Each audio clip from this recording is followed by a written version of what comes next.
light be with you. Be careful.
you got my attention?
Good day to you.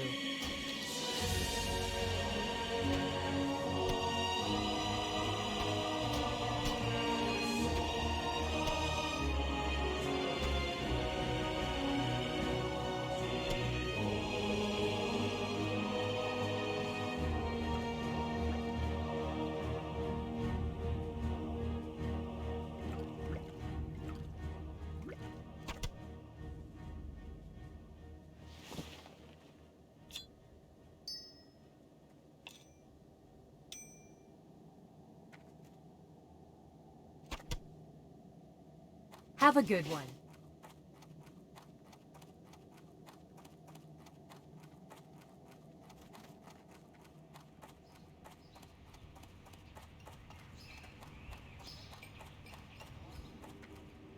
Looking for something specific?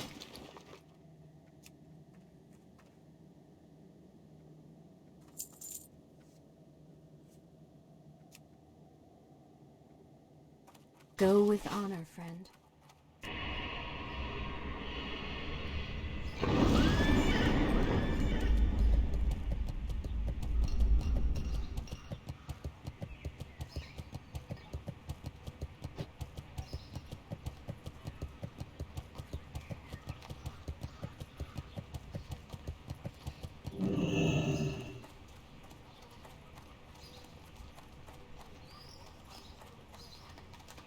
Greetings.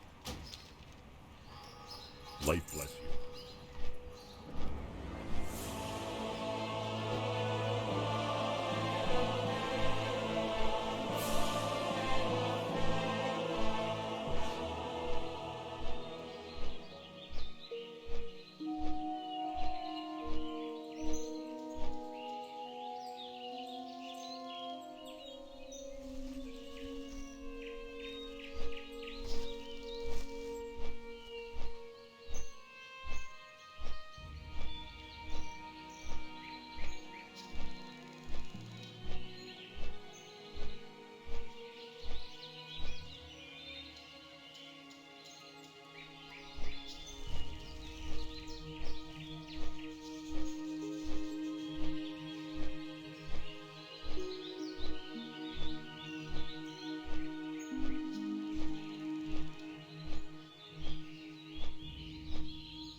What do you want from me?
out of range.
can't carry anymore.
I need to get closer.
Inventory is full.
What can I do for you?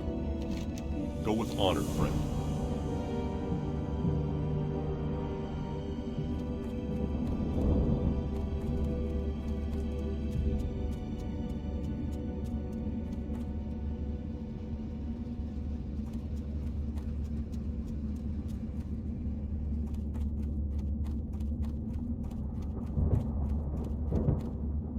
King's honor, friend. Farewell.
What's on your mind?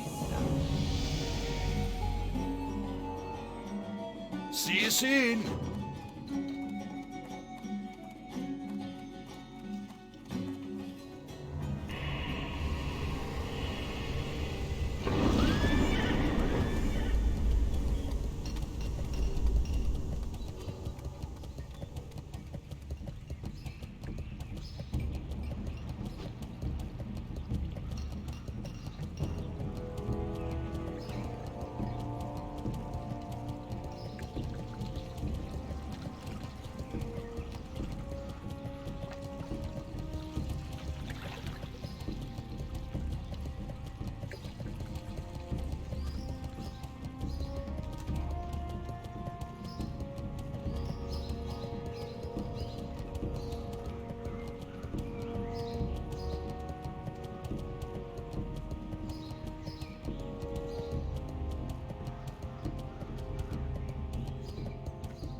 You need something?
See you later.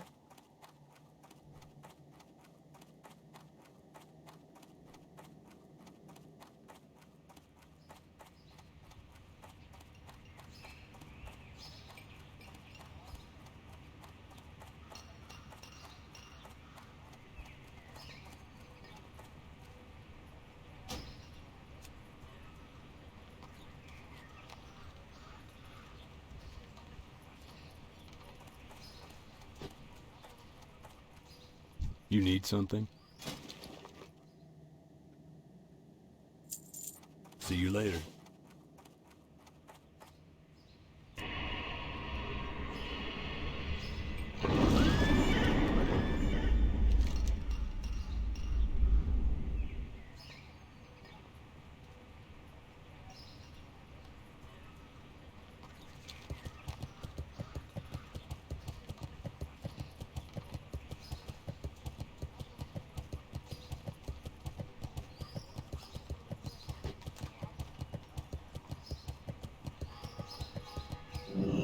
Well met.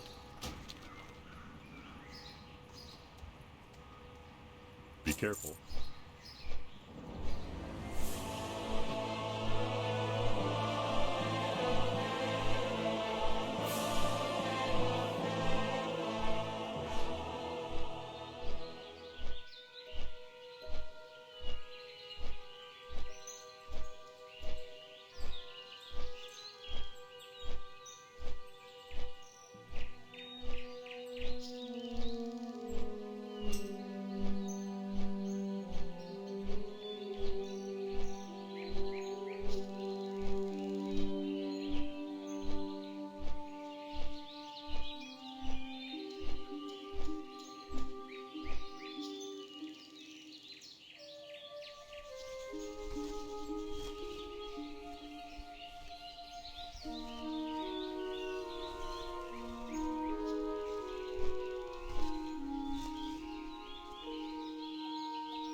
Turn the discs in. Oh yeah, good call. And I also got a train as well.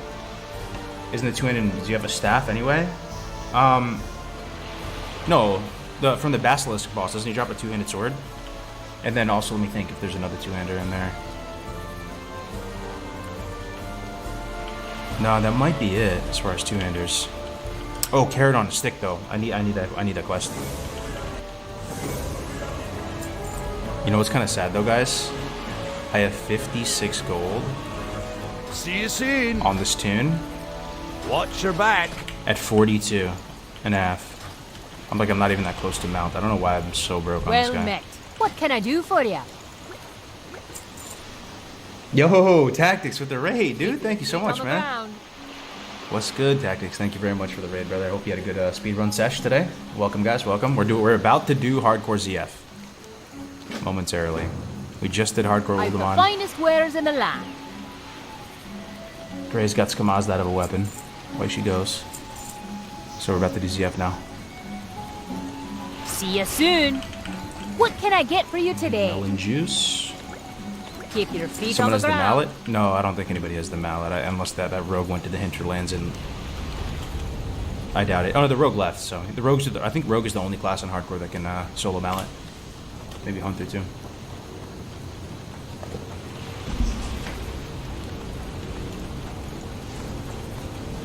There's a polearm in ZF. Staves tend to be fast, but that would be awesome. Bad mojo mask and a staff. Carrot on a stick? Do you need mallet for carrot on a stick? I swear it was just to kill, Oh, you might be right, bro. Yeah. How are ya? Hi.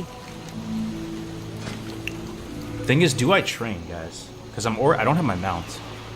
I'm at 54 gold. Do I really just lose more money? What is the right play? Only 9 silver for this. I'll train this. Psychic Scream, Shadow Prot, Shadow Word Pain. Fuck, man. Probably should. Mind Soothe rank 2. It's pretty good too. We'll never get a mount at this rate. Shadow Prot, Psychic Scream. Let's just hemorrhage all our money while we're at it. Watch your back.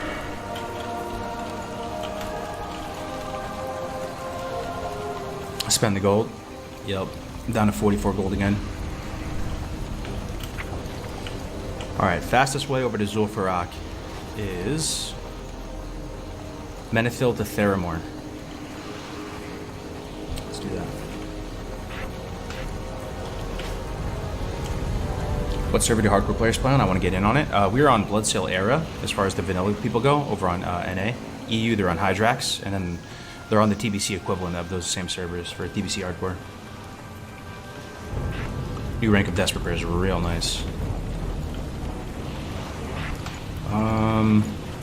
What else did I get? New Fade.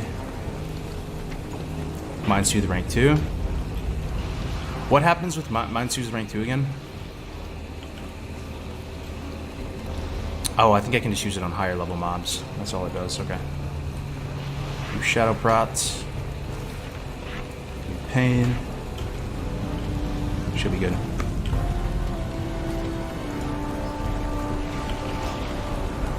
Higher level target. Gotcha. You should warn the paladin to not roll on all the gear in the run. Nah, that's all good. It's all good. This is go back to South Shore. Gotta turn that in still. Then I have the Discs quest here, but my quest doesn't work. I'm assuming I have to turn it in Hall of Explorers. Are you an HC Elite now? No, I'm still in this lower level guild just directing people. We pretty much abandoned this guild though. It got too big and we didn't have controls of it, so I'm trying to direct people over to the appropriate guilds. Yo, how many online in HC Elite though? Yo, LR Doc with the Prime. Thank you so much for the half a year, brother. How is that move coming? We're getting ready to live the Airbnb life for a few months or 2 weeks. Yeah, moving is one of the most stressful things in life. Be good. It's pretty brutal, man. Moving is pretty brutal. Especially, so this is our starter home. And I made a lot of mistakes with this house What's on your mind? that I'll never make again for the rest of my life. soon. And some of you might have a few stripes on me in terms of like years. You might Safe feel me on this. Like, travels. I accumulated way too much stuff in this house. And I sort of regret it. Like, you don't really need that much stuff. I had too much stuff. So I've just been purging it, man, and trying to go get back to just simple, what is essential. I'm sort of like a prepper. I'm like a prepper light. You know, I do have that within me. So like I accumulated a lot of stuff in preparation for stuff. So never again, man. We're going for a simple house, low maintenance. It sneaks up on you, yeah. Well, I had to repaint this whole room and a bunch of other things too. Repaint the fence and how are you? moving is a pain. All right, let's put a minute. Keep your feet on the ground. Garage sale, yeah. Doesn't really work if you live in like a rough area. Yeah, everyone survived old one. Yup, and we're going ZF next, brother. Yo, Nom Nom, what's up, man? Road drag hype? Hell yeah, brother. Way to keep the hype alive. Sorry if I've been a bit of a doomer. It's gonna be fun regardless, right? We're gonna be leveling up. It's gonna be the charm of fresh, playing with a lot of people from years past. It's gonna be great. I might for it. Whether it's on classic or era, we'll make it work, man.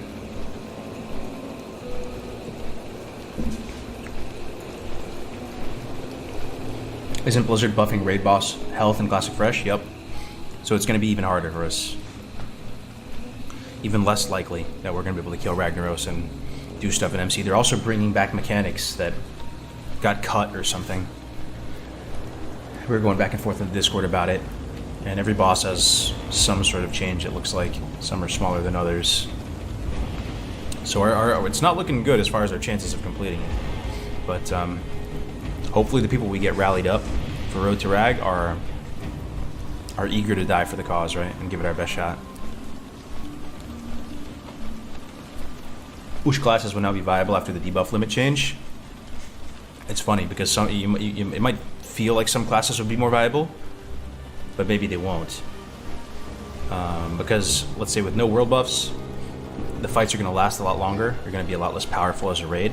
So you might not be able to take classes that are like mana intensive, like Moonkins or Ellie Shamans or Shadow Priests. Shadow Priests performed way above expectation in Classic, right? If I remember. I think there was even certain phases where they were performing better than Warlocks. It's fucking sag. But Warlocks obviously should do better. They can put up Corruption, they can put up Doom, they can play their class, which is exciting. But I don't know what way the meta's going to go. There's a chance that the meta tightens and you can play, it's less flexible.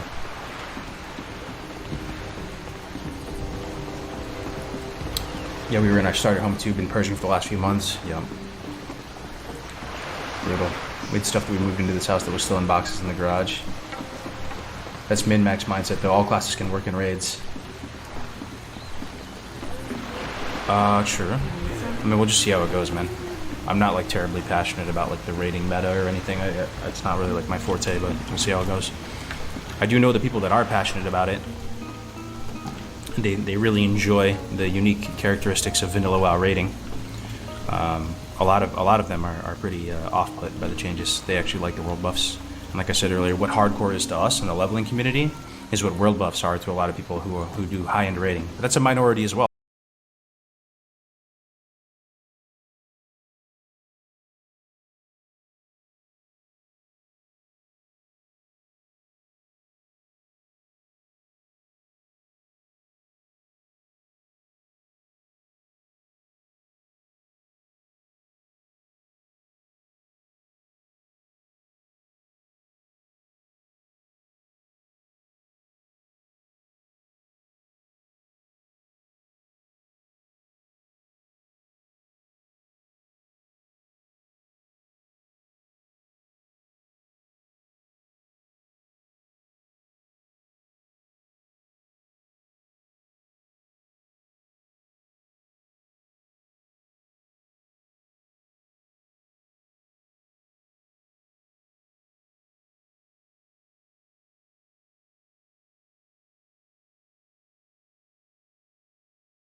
There was actually before you jump into the gameplay, there was actually like the you know those hardcore clip videos. He actually uploaded a Road to Ragnaros death clip compilation now. So this is actually only from the Road to Ragnaros. I would like to see this. Okay, dude, I like seeing the death compilations. I think they're funny. Okay, maybe that's messed up on my part. Yes, I would like, you know, to see people hit level 60, but it's also kind of funny seeing people, you know, it's just interesting and a fun thing to see what people died to on the hardcore characters and what led up to it, right? So let's just check out this real fast here, guys, and then we'll jump into the stuff afterwards, all right? Your death will also be in these compilations, don't worry. I'm not gonna die. That's just how it goes, dude. Honestly. But let's look at this here, guys. These are the Road to Ragnaros death clips, all right? Yeah. Did I get the quest? Got the quest. Wait, he died this early? Got the quest, guys. We're on the move. He's We're like level on pace 1. to yeah, nothing much. No, Krix. Why are you naked?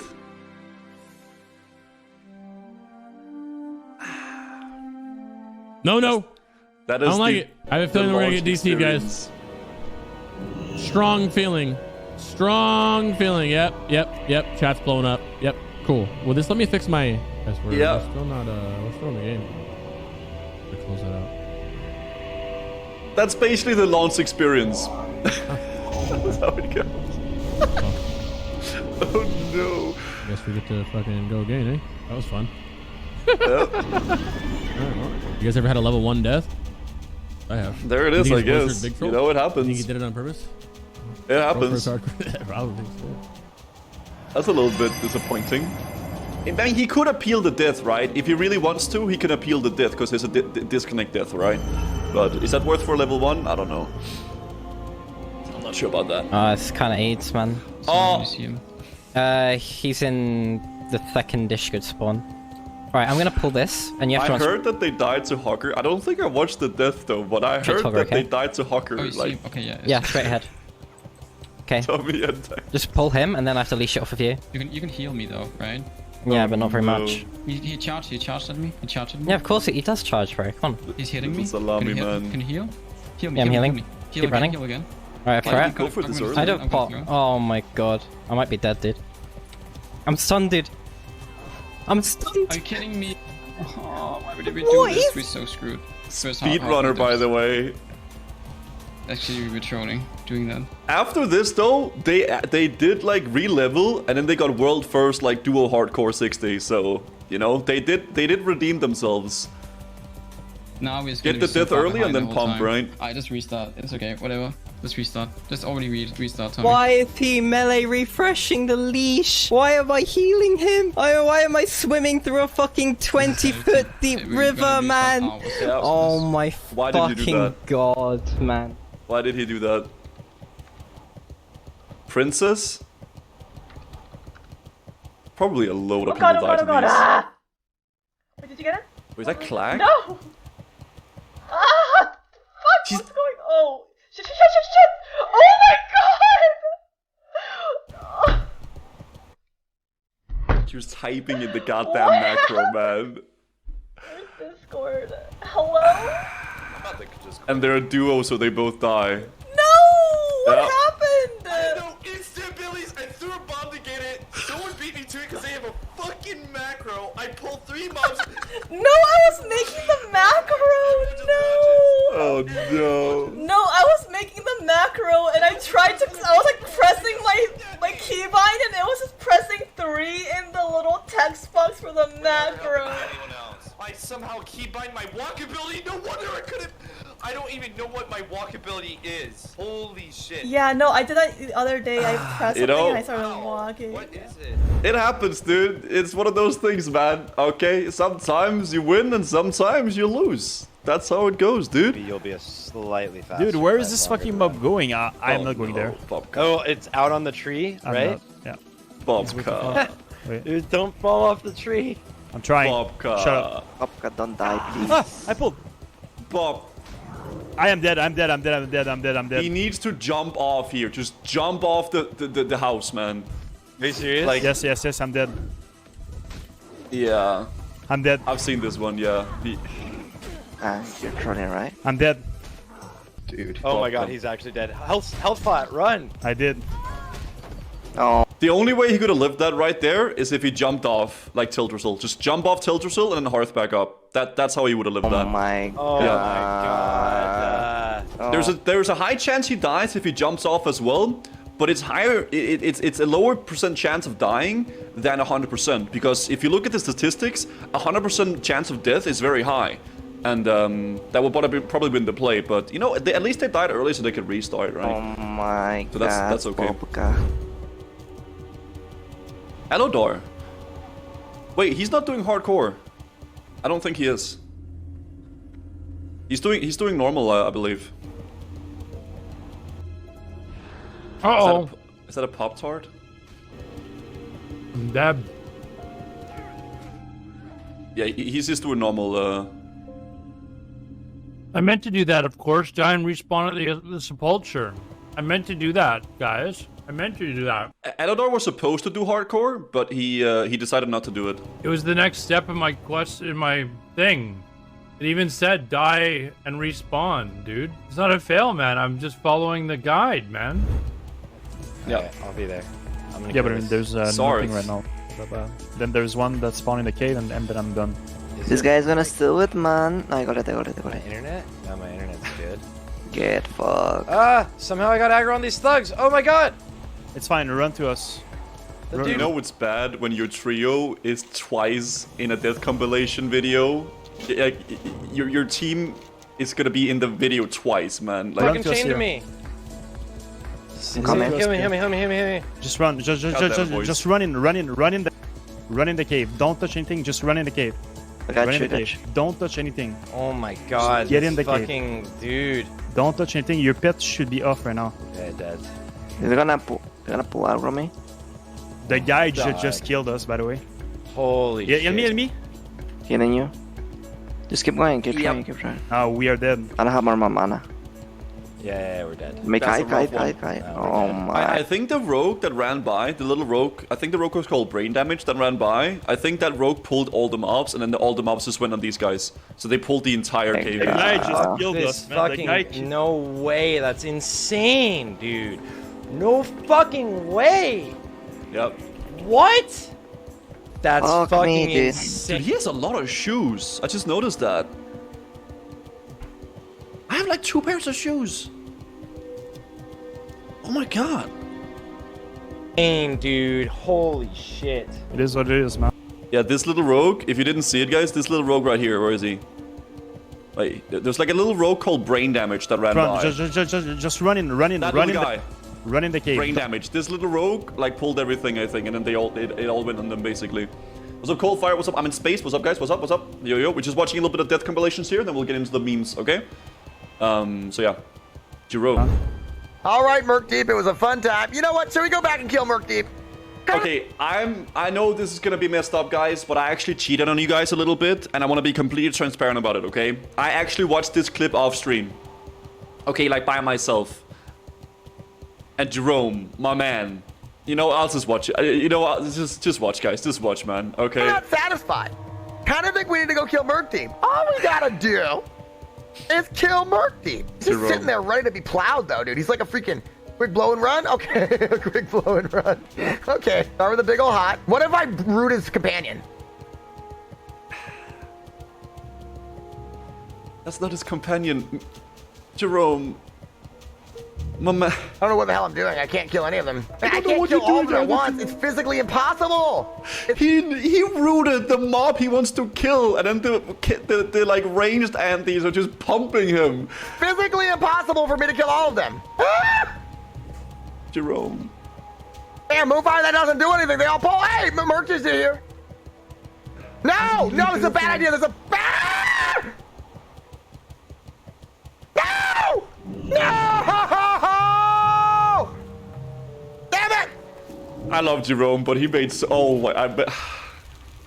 God damn, man. There's mathematically no possible way to do it. There's. I think he needs to fix his math. No possible way to do it. He needs to fix his math, I think. Yeah. Yeah. Amp. Oh, is this the warrior? Oh, yeah. This was really early on, yeah.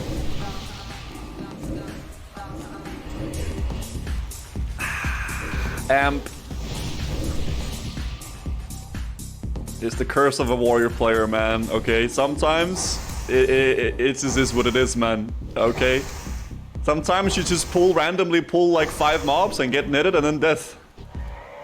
All right. Yeah, I mean, I think you currently get a title from hitting level 60 called... That's Asimus. It's the funny video guy. The short funny video guy. Survivor. But yeah, I really think there should have been a hardcore only server. It would have been better, I guess. But I guess Blizzard was scared that the server might die. So that is, I guess, a feasible thing to think about. Asimus, are you clicking your frostbolt on the... Why are you... he's eating or something. There's no way. Alright guys, am I live right now? Can you can you hear what I'm saying? I had a power cut mid-combat, so I already know the result of what's going to happen. I'm going to log in and I'm going to be dead. That's just how it's going to be. Yeah. So it's very unfortunate, but here's what it is. Just delete and go again, Cargos style. Cargos has the best kind of enthusiasm to this kind of thing. You die, just go again, buddy. Just go again. Oof. That's the worst way to go, though. You know, for like a DC death. That's like the worst. That is the worst. Frostradamus. Hey, have I done a mistake here? Yep, I done a mistake.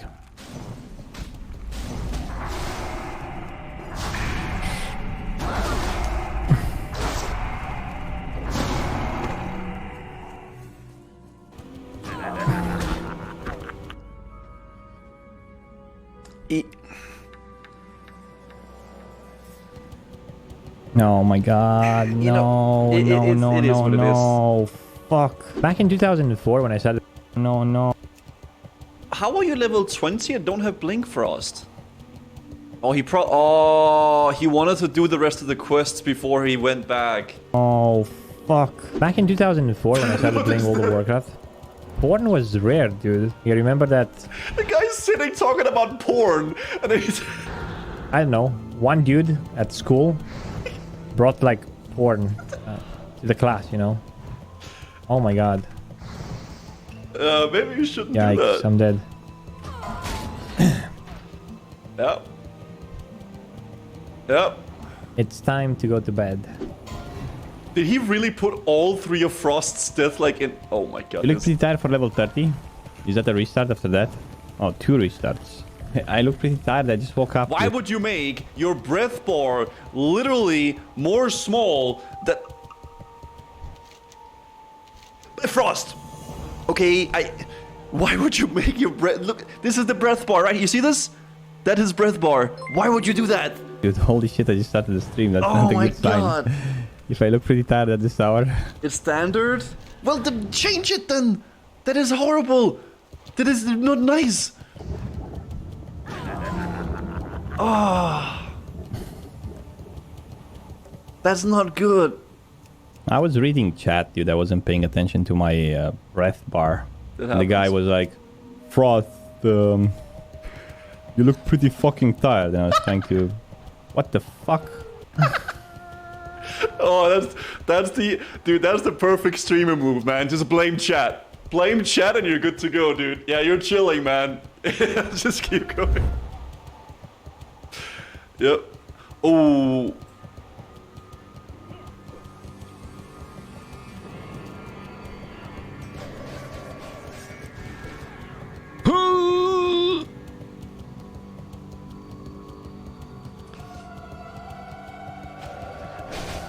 You gotta be shitting me, dude.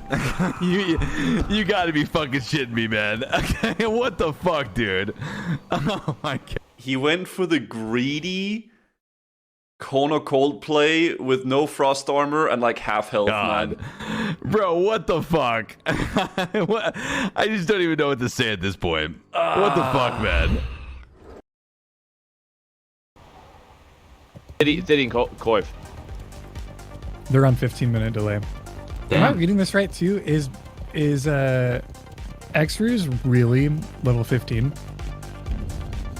I mean, it would make sense. Ompi is 14 and 75% of the way through, you know. So, bro, we are literally 16 minutes away from halfway through this, and they're already 15. Yeah. Jesus Christ. These people are monsters, man. Like this, it's definitely. People maybe underestimate how much goes into these like speed runs. Like you need to have like an encyclopedic knowledge of the game, all the spawns. There's just so much that goes into it, and it's definitely impressive once you like know what to appreciate about the runs. You know, just no wasted movement when you watch Ompi play. Everything is productive on multiple fronts, and just makes it look easy. I remember asking him too. I went to his chat one time. I was like, "Hey Omp, like you know, what's your melee weave macro, right?" And the melee weave macro I use is just a target last target, and then cast auto shot, and you can also have a melee swing on there too, and you just kind of like hit one target, then hit your macro, hits the other one. And he was like, I don't use macros for that. So it's all very much manual, mechanical play right now. So he's like 500 action APM. Yeah, he's a RTS APM speed god. com. Yeah, it's cool. Like, maybe that's the difference, because you don't see many people mechanically sound like this. I feel like this man is a god tier RTS gamer, like real-time strategy. He's a beast at League. I don't know. He's just good at all games, honestly. I mean, he's a beast. He's rank 14, Grizzly. I mean, just pretty much check all the boxes as far as like WoW achievements go. You know. Yeah. Before Ompi reveals that he's been using a trackpad on a shitty laptop from 2007. Oh man. He's just out here being a god tier gamer. Oh, we're looking for. He's playing with a one of those pads, like the ones you step on. Yeah. he's got a steering wheel and he's playing on the step pad. He's actually playing with a Guitar Hero controller. So it's looking like I don't see any I don't even know if they have nugget slugs or anything. I mean, I don't see it being tracked on the side. Doesn't look like they have the quest here. Maybe they're just killing stuff because they have 3 minutes of Oni buff left. Not sure. Maybe not. I mean, they're killing the Supervisor Ludwig dude. Lugwizzle. I would wager just going on a grind fest wouldn't be the greater value. I think just pushing your current quests are going to be your the way to go. Like stopping to just try to grind for a few minutes. I don't think you're going to see a greater value than just using that to complete the quest. I mean, if you were down to like 2-3 minutes and you're sitting there in an area where you finished a quest, maybe grind out the rest. But if you still got any substantive time left, I think it's going to be important to just go ahead and continue pushing the Look quest. at this organized chaos, man. Is it just me? I'm freaking out. They had 4 mobs on them. Yeah, it's Supervisor's orange. They're just cool as a cucumber the whole time. No, I mean, this quest sucks too. I mean, they're at a low level. You can't see his heart rate now. monitor. It's like 215 right now.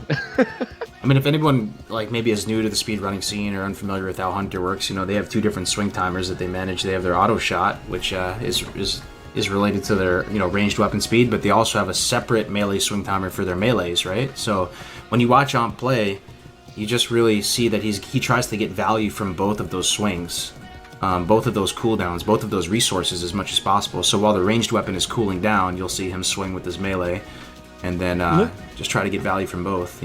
Constantly using health and mana as a resource, as well as positioning. And look where his chat box is. It's right under his character portrait. He's maximizing his eyeball movement. Yeah. Like, this is ridiculous. He's literally a cyborg. He doesn't even need a heart rate monitor. He's just got a machine heart. Yeah. I don't understand what he's doing. I don't see potion on his bar. Maybe he has it macroed somewhere. One thing that's really nice too. So in hardcore, you know this field like big time, right, Graze and Wiki? Like when you have a fat potion or when you have sticky glue, you play differently, right? Like your risk tolerance gets a little bit higher. So when I'm looking at his bars, he still has his faintly glowing skull. That's you can see right down there. It's down on shift 2. And that is going to give him like 140 to 180 lifesteal if he gets into a bad situation. So that in tandem with the potion should bail him out. So while he still has that skull up, you know, he can probably play with 5% more risk tolerance or something like that and just push that needle a little bit more. So just little things like that you can appreciate every time you check in with them. You can learn something. So he's grinding while they do his partner's escorting the machine, which is great, right? Because it's just maximizing the amount of XP per hour you get while you're doing the escort. Absolutely, yeah. Another thing that's interesting to note is that the shaman has flame tongue totem or flame tongue weapon on his weapon, right?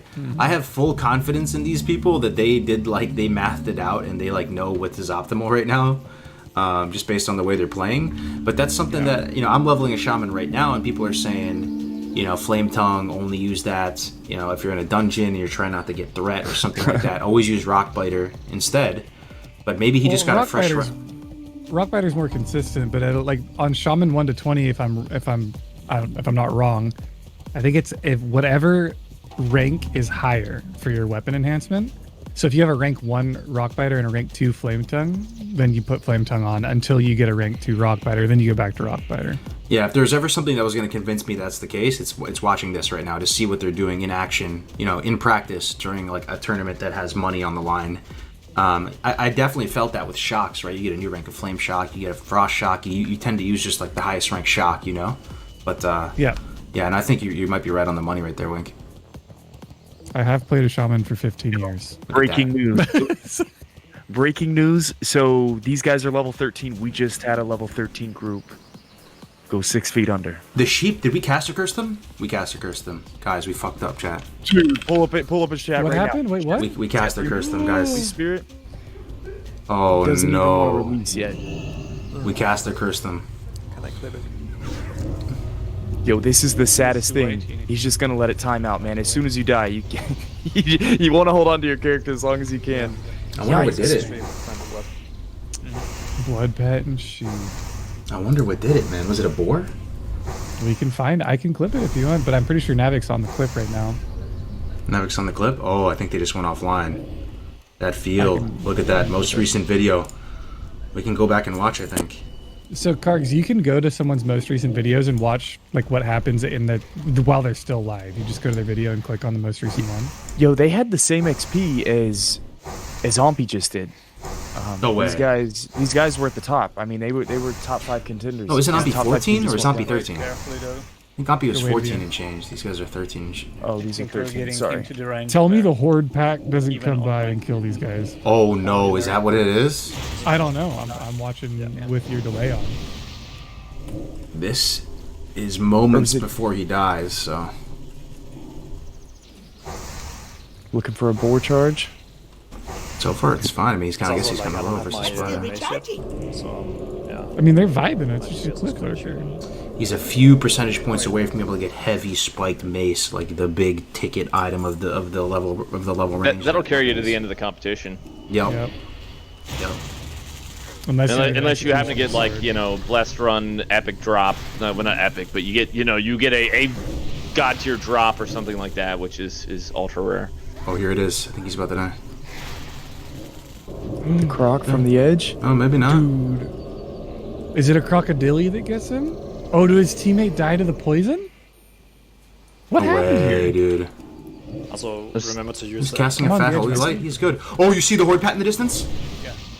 Wait, no, marked with moon. There's a horde pat in the distance marked with moon. Is that it? That's not it, though.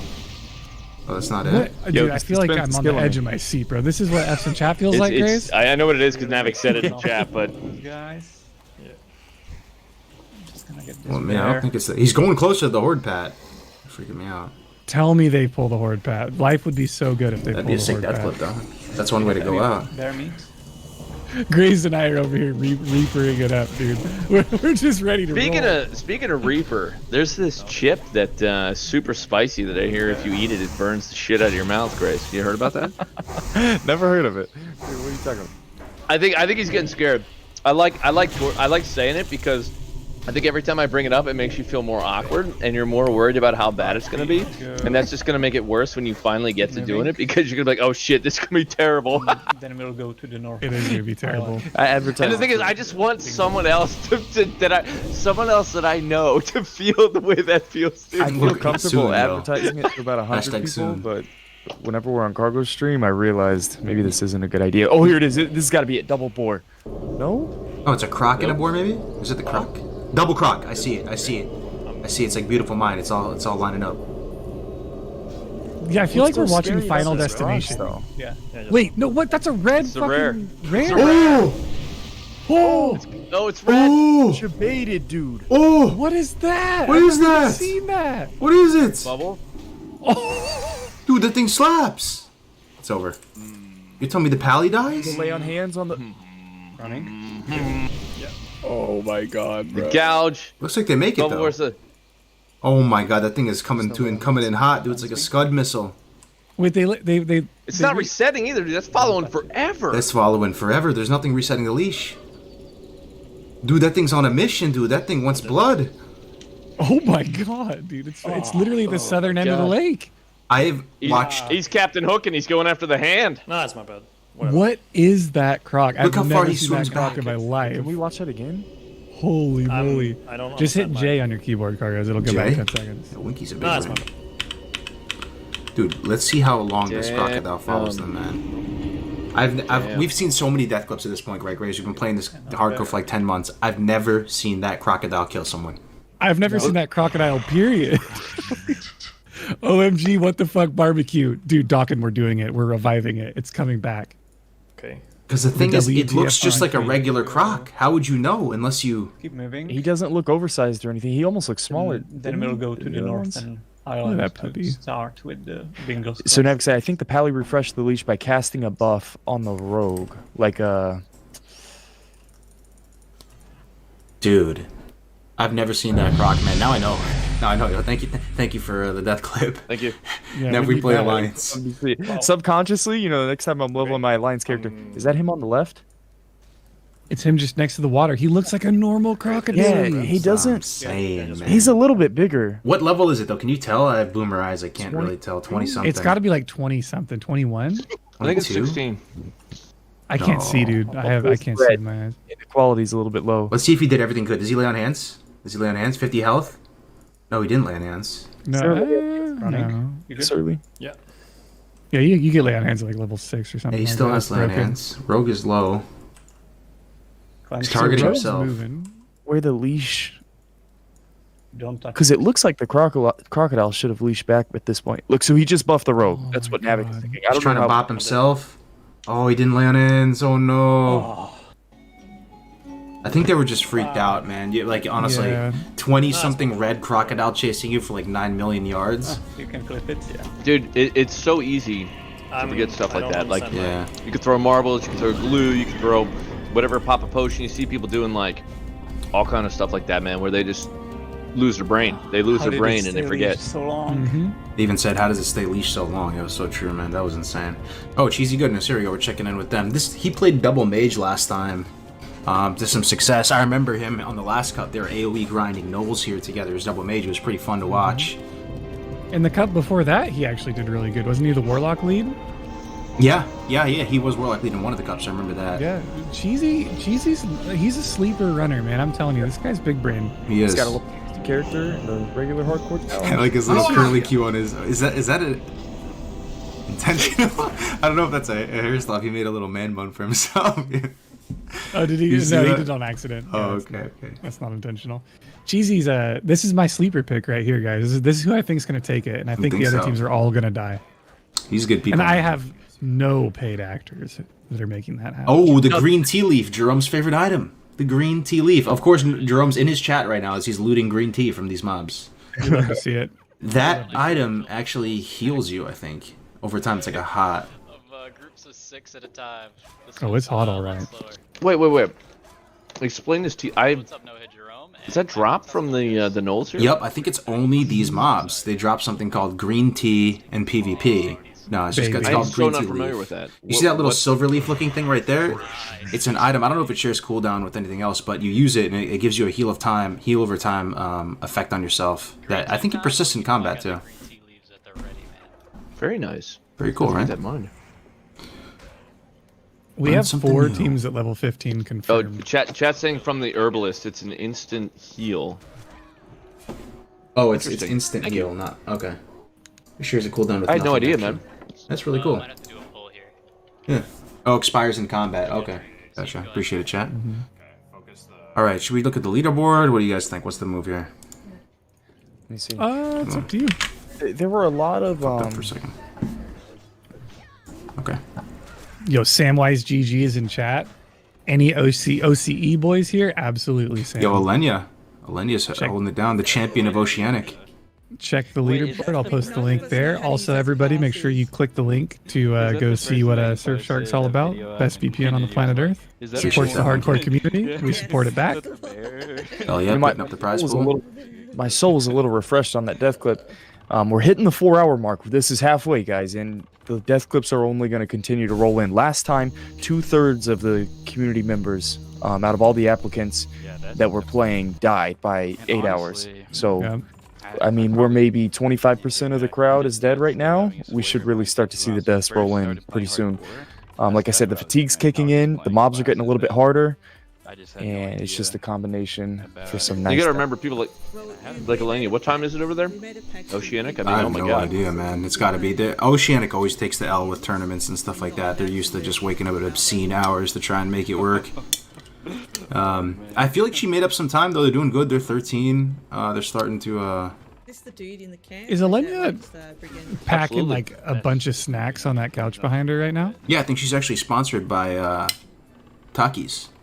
That's what I'm talking about right there. That's what we need in our life. Right. A bunch of snacks. Got them on display there. The gamer fuel. We need like a Chick-fil-A sponsorship. Get them to deliver Chick-fil-A to all of our houses while we're casting. That would be a hell of a sponsorship. I would not mind eating some Chick-fil-A on stream. No, One thing about Alenia that's funny, dude, she always has just insane amounts of ammo when she plays Hunter. Like, I don't think I've ever seen her with less than like 2K shots, bro. She always has so many arrows. What's up? Because if you don't come strapped, why you coming at all? Glick, glack, bang, bang. You know what I mean? True. True. She always you'll never catch her without ammunition. Seasoned Hunter.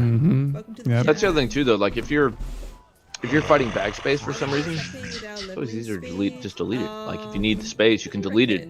You know, it's not that expensive for the first year ammo, right? Considering how much It's such a hassle to delete ammo, though. If something feels bad about it, right? Because you can't vendor it. You pay money for it, you can't vendor it back. I hate deleting things in general. You have to drag it off the thing, mouse over and click delete. I'm sure, what's his name has a fucking macro for that. Ampy. They're 15. Holy cow. Sorry. Ampy probably has a macro to delete everything in his bags. Right. So let's see. Zoranth, wait. Why is Zoranth at the top? I wonder if this is updated for amount of XP. According to leaderboard, Zoranth is more XP than Extras, maybe? I mean, it's hard to say, right? They're all 15, so maybe it's not that. Either way, let's check in with Zoranth versus Extras, because that would be insane if they pulled ahead. The twins are still alive, by the way. Hearkening. Oh, you're gonna check in on the twins? Yeah, let's check in on them. The twins are still doing great. They're samesies, man. Yep, Ironforge. One of them's got a nice cardigan on, the other one doesn't. Post that link in the group chat. Here it is. Hearkening. So what combo is this again? Let's see. Oh, yo, he has some copper bombs. He went engineering. Oh, let's go. They got the sausage for the food buff. Gotta have the from sausage, quest in brother. Keranos?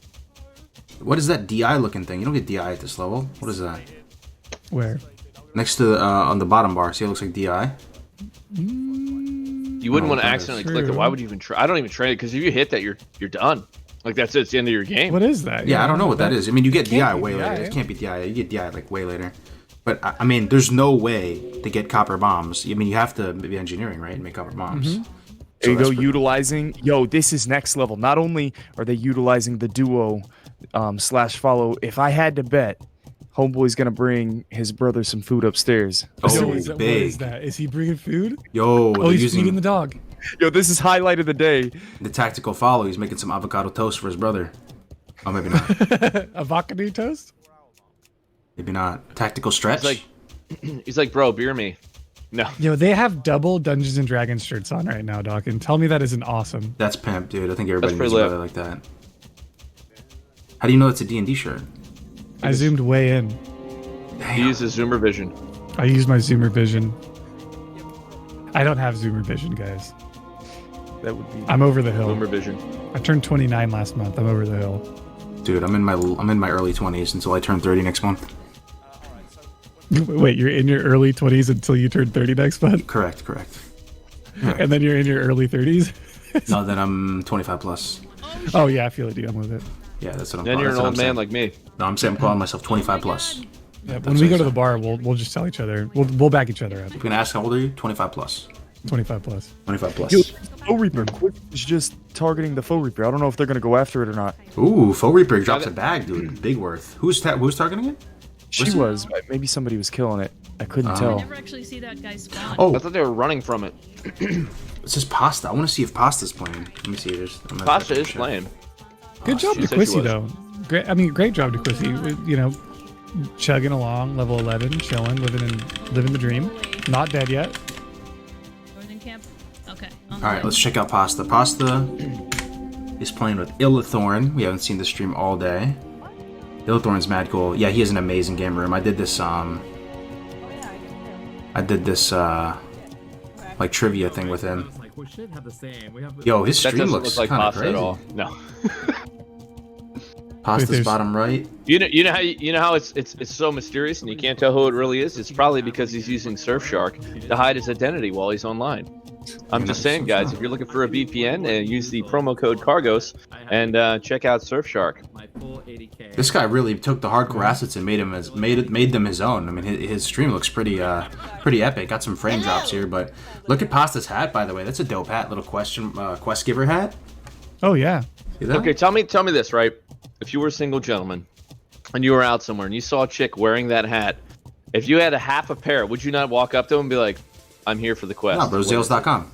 Like, dude, that would immediately. be it. You just be like, "I'm here for the quest," and they would just be like, high five you, and you would probably have a date for the night. I mean, they wouldn't even straight up, see dude. me. Big cojones. I would do it. They wouldn't even see me, Doc. And You know, you heard Jamin on his Tinder profile. He put his hand to brag, right? I did, yeah. Oh no, who was it? Yeah, and they're like, who was it? Somebody said that. They asked, "Is that a hand of rag?" Like somebody said, "Lock that down." Yeah, dude. He actually said on stream the other day he got a message back from a girl finally that said like, "Is that a hand of rag?" That's all it asked. What a boss, dude. Oh man. Yeah. Like I'm kind of a big deal. I have a hand of rag. Hand of rag. It's like, why isn't it a Thunder Fury? Oh, because you have Dawkins RNG and 57 weeks of clearing MC, and you don't have both bindings. I told you, bro. You just have to have Kevin Jordan show up in your chat once. Dude, I just tell people I'm not a big enough streamer. That's why I don't get it. You don't get double binding and hand to rag drop with an onslaught girdle in the same run. Happened to Silver. Silver complained super bad. Kevin Jordan showed up once. Next week, she got double bindings. One run. So this is a test. This is a test chat. I want to see how big brain Ompi is. His berserking cooldown is finishing in 3 seconds. I want to see how long it takes before he uses berserking again on cooldown offensively. It's got to be macro to every ability, right? It's on his auto shoot. Pump City. Oh no, he's gone a full 10 seconds without using berserking. This is unacceptable. He's stunned though. He's stunned this whole time. Okay, true. He gets a pass. He gets a pass. Yeah, this is a pass. All right, he's gone 20. Comes out. He's gone 20 seconds without using berserking. This is unacceptable. Yeah, seriously, this is not. This is the very thing is, it unlike wasn't Andy. worth, right? Because he's not got a group of mobs to unload the whole cooldown on. That was almost dead, so he's waiting till the next group when he gets like 5, and it'll use to clear out the last 4, and it'll be maximized. Let's see. He's eating and drinking though. This is unlike Ompi. You know, Ompi's gone downhill over the course of the last. What the hell? Let's see. Used it. So he went up. It was about 30 seconds before he used berserking. Okay. Okay, perfect. That's good. That's But what we the wanna other know. thing, real talk though, like you're looking at it and making sure you're getting the full uptime of berserking on the mobs you're fighting versus like finishing them off is better. It's the same thing. Like when you're a caster, you don't do a hard cast like Frostbolt. You just hit like a quick fire blast. It's something that's an instant cast when the mob's like sub 20% because you know it's gonna as soon as the warriors get to it, so you're getting your uptime on your damage and not having to worry about it. Same thing like throwing out an arcane explosion or something like that. So he's just making sure he's getting full use of it on the mobs when he's pulling them, which is the best way to run that. The tactical ice cold milk trade. Did it come through? Yeah. Yo, Mama's milk coming right through. Love to see it. Hooking a Best shaman. drink in the game. Not my mom, not my milk. They honestly though, I don't know. I think this is like Grays. Remember what you said about the potion vendor? Sure. I mean, this is might be a nice tip for them too. I don't know if they're tracking, but to start dumping their money into melon juice now. Right. You know, or like soon. Maybe not yet because there's still 4 hours left. But at some point, you want to start spending all your money so you end broke, right? You end the 8 hours broke. Right. I was wondering. So normally this isn't a place that you want to quest, right? The quest drop is terrible. Yeah. Not both players get it, so they're not really questing right now. Are they just grinding? Because harpies, they have a low armor rate, and you can grind through harpy. This is one of the most popular grinding spots. Had a couple people talk to me about grinding whenever Classic first opened. In this spot in the Barrens, people like to just sit down and grind for 6 hours straight. Definitely good targets. The other reason why it's a really good spot is there is a clutch vendor, as Navik likes to call, up in that guy Varang Gore, whatever, who sells he has a chance keg next to him nearby. But it does look like they have the quest. They have Harpy Raiders, the Witchwing Talon, but it's not a duo friendly quest like you said, Gray. It's just interesting. So I'm assuming they've mapped this out in their 8 hour run. They quest and they progress so quickly. I feel like they're gonna run out of quests, and they're deciding to grind for a little bit. I don't know. Finish the level, or maybe they need to get like 70% or something before they start throwing quests in again. So the scary thing about this spot, especially if they're hovering at these low health percentages, is that there is an elite. Oh, there's a right? sticky glue. Yo, it got tight. They threw down a sticky glue. It looks like. Yeah. Yo, boys, I am watching Tuna Tornado right now pull an entire pack of tunnel rat kobolds in the Loch Madon, and this shit just got so scary. Let's check it out. Yo, thank you so much to Primer for the Twitch Prime and for the support. Really appreciate it. I hope they're about to go in that cave. Oh, they're going in the cave. These guys they're pumping. I don't know about this, man. You go ahead and go. I don't know if this is. It was bad. This is top five death spot for hardcore players. It's up there with Skull Rock, right? Yeah. Tuna's partner here, just literally like got to less than 10% health on the last pull. Yo, we ought to check this out. There's 2 other people in here too. Again, kobolds, trogs, murlocs. Oh man, those dynamics are triggered too because there's so many people in here. Yeah. This is a dynamic spawn. Yo, this is gonna get ugly. Also, look at these mobs. They have like an aura. Even if you're not fighting the geomancers, they have like a 5. Yo. 5. No Voidwalker too, right? No Voidwalker, going for the imp for the extra, just the extra damage, which makes it a little bit scarier too. You're more of a glass cannon if you're using imp. Part of me thinks that they said screw the Voidwalker quest because of the time constraints. Yeah, and just use them. Yeah. Here's a good question too, right? Okay, so you're in a cave like this, and you see another group, like that group just walk by them, right? So you're engaged with mobs. They walk by, they pull some more mobs. Like, it looks rough for the other group. Do you, if you can safely, do you save them? No, or do you let pull them go? more mobs to them and grief them and then win the tournament? I think the risk is, right, if they die, those mobs could come on you. Like they could just turn around and, like, you know, you get an aggro because of like proximity or you know, anything like that. You run this risk of like getting the entire group to wipe them plus what you're fighting. I think in a situation like this, it's beneficial to everybody. Maybe it's a little bit of good sport to save a team if you see them eating shit in the cave. And you can save them. I never interact, man. If you try and get in the middle of somebody else's crap, I didn't know it can fall onto you pretty quick. Did you know you could get up on that upper level by jumping on I that had side? no idea. I did not know I just saw Jive do that, and I was like, what the fuck? Galaxy brain play right now. Wait, like does the imp? You don't jump in there if it's like a full like death sentence, but I'm just saying, like, if you know you can survive, helping them out, I think. Yo, whenever I'm playing hardcore and I'm in these caves, all right, nothing good in the chest. Whenever I'm in these hardcore caves, if there's hardcore players around me, I feel much better about myself. Yo, if I'm just playing with some RPers who are in the back of a cave, yo, I'm running the other direction. I know that because I was just in a cave right next to you the other day, Graves. And I felt good about it because your life is on the line. You've got 2 duo hardcores in the same cave as you. I've got a little bit more trust in these guys. Save your ass. I was gonna watch you die. That's true, dude. Like, yo, look at Tuna. Tuna just stole that miner's gear. What? What smooth. He's like, I'm gonna get this. I'm gonna get this. They're few and far between too. I don't know, man. They're going deep in this cave though. Imps down. Okay, and Bro, they're fighting a 14. These are orange mobs. These are orange mobs. Fighting a 14.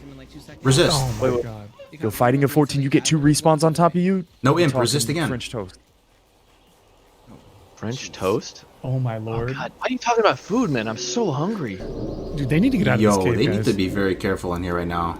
This whole place is about to respawn on top of them. This is such a bad idea. No imp. And they need 8 of those minor gears for both of them. You know, it's another thing too. Like real talk, dude. Find a corner, tuck in the corner with your partner, sit on the wall, wait for the respawn. You're only gonna get 1 or 2 max as long as you're tight to the wall. Clear those out, get full mana, and then start clearing backwards as though you just entered the cave. I've seen crazier things happen in these caves. Yep. All of a sudden, you turn a corner and like 5 mobs come from left field. You couldn't even see them. So My second paladin died in this cave because one other player procced a hyperspawn and just destroyed me. Yeah, I'm anxious just watching this, man. I got it right here. Hydration. They need so many more of those minor gears too. They feel like they're respawning fast though. I feel like. Oh look, we got a Geomancer running. It's bad that I kind of want to see them all spawn on top of them. It looks like no, it's not bad. Yeah, that's why we're still watching. It looked like they're feeling comfortable. Like he's feeling comfortable. Like he doesn't look worried. He doesn't like, dude. I'd be on my. When your chest is as big as Tuna's. Ooh, they're spawning on top of them, but they're handling them. Yeah, let's go. Yo, wait, do we have a stream up for the other duo team that's still in the back of this cave? Because if those spawns are still coming up. Yo, head on a swivel, man. I'm looking behind me to the left at all times. I'm immune. Oh, yeah. Pivot. I'm gonna pull ahead. Man, they got this team right behind them, which feels kind of good. I'm gonna pull I think secretly they all know. Let's get out of this together. They're almost through it. What do you mean can't I think it feels good. Sit until out it of doesn't, combat, though. wait till you see them healing, and then just run by. Like, oh, it's dirty. You pull like 20 mobs on them. Tuna needs a life tap. You won't. Alright, let's get out of here. All right, let's get out of here. Let's see if they What make an it up. excellent play though to get out of this cave. The pull before this, guys, it was rough. Yeah. They pulled that whole campfire. One thing to know about this cave is, by just watching him, is that the mobs at the beginning of the cave are much lower level than the mobs at the end. Like he was fighting 14s at the end. At the beginning, he's fighting like 12s, right? Like 11s and 12s. So probably the advice would be just don't go super deep in the cave. I'm actually gonna play a Platinum WoW trailer of this exact cave. It'll just be like 1 minute long. I think you guys might enjoy it. We haven't played it at all today, so we'll be back in like 1 minute, guys. We're gonna play it right now. Enjoy. This is a horror trailer. Any Platinum WoW fans, can we get some love in the chat for Platinum WoW if you like Platinum WoW's content? Take a look at this. You wanna pull this spore right here? Fresh meat.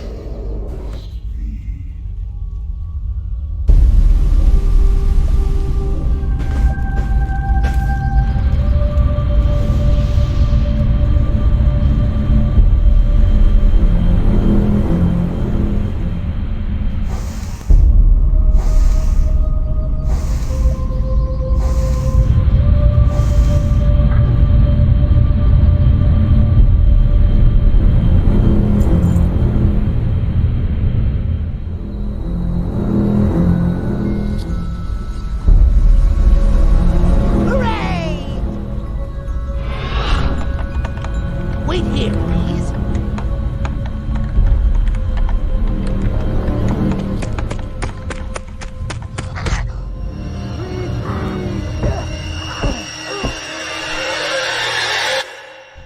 Run!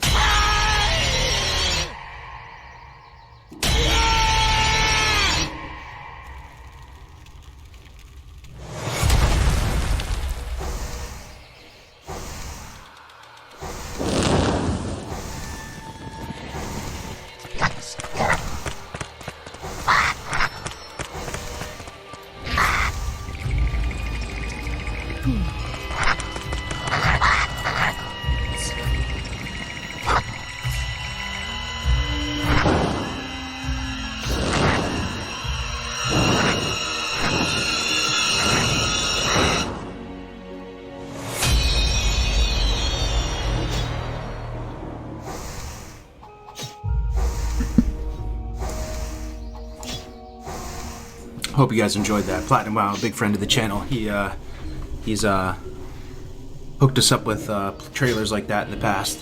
So shout out to him. And we are back looking at Ompy, Mr. Cactus Hero, and his buddy Wall Walker. How we doing, Wink? Oh, I was gonna say that trailer gets me every time, dude. Yeah, it's well done. Oh, we got Skull Rock strikes again. Another death clip? Warlock in chat. What strikes again?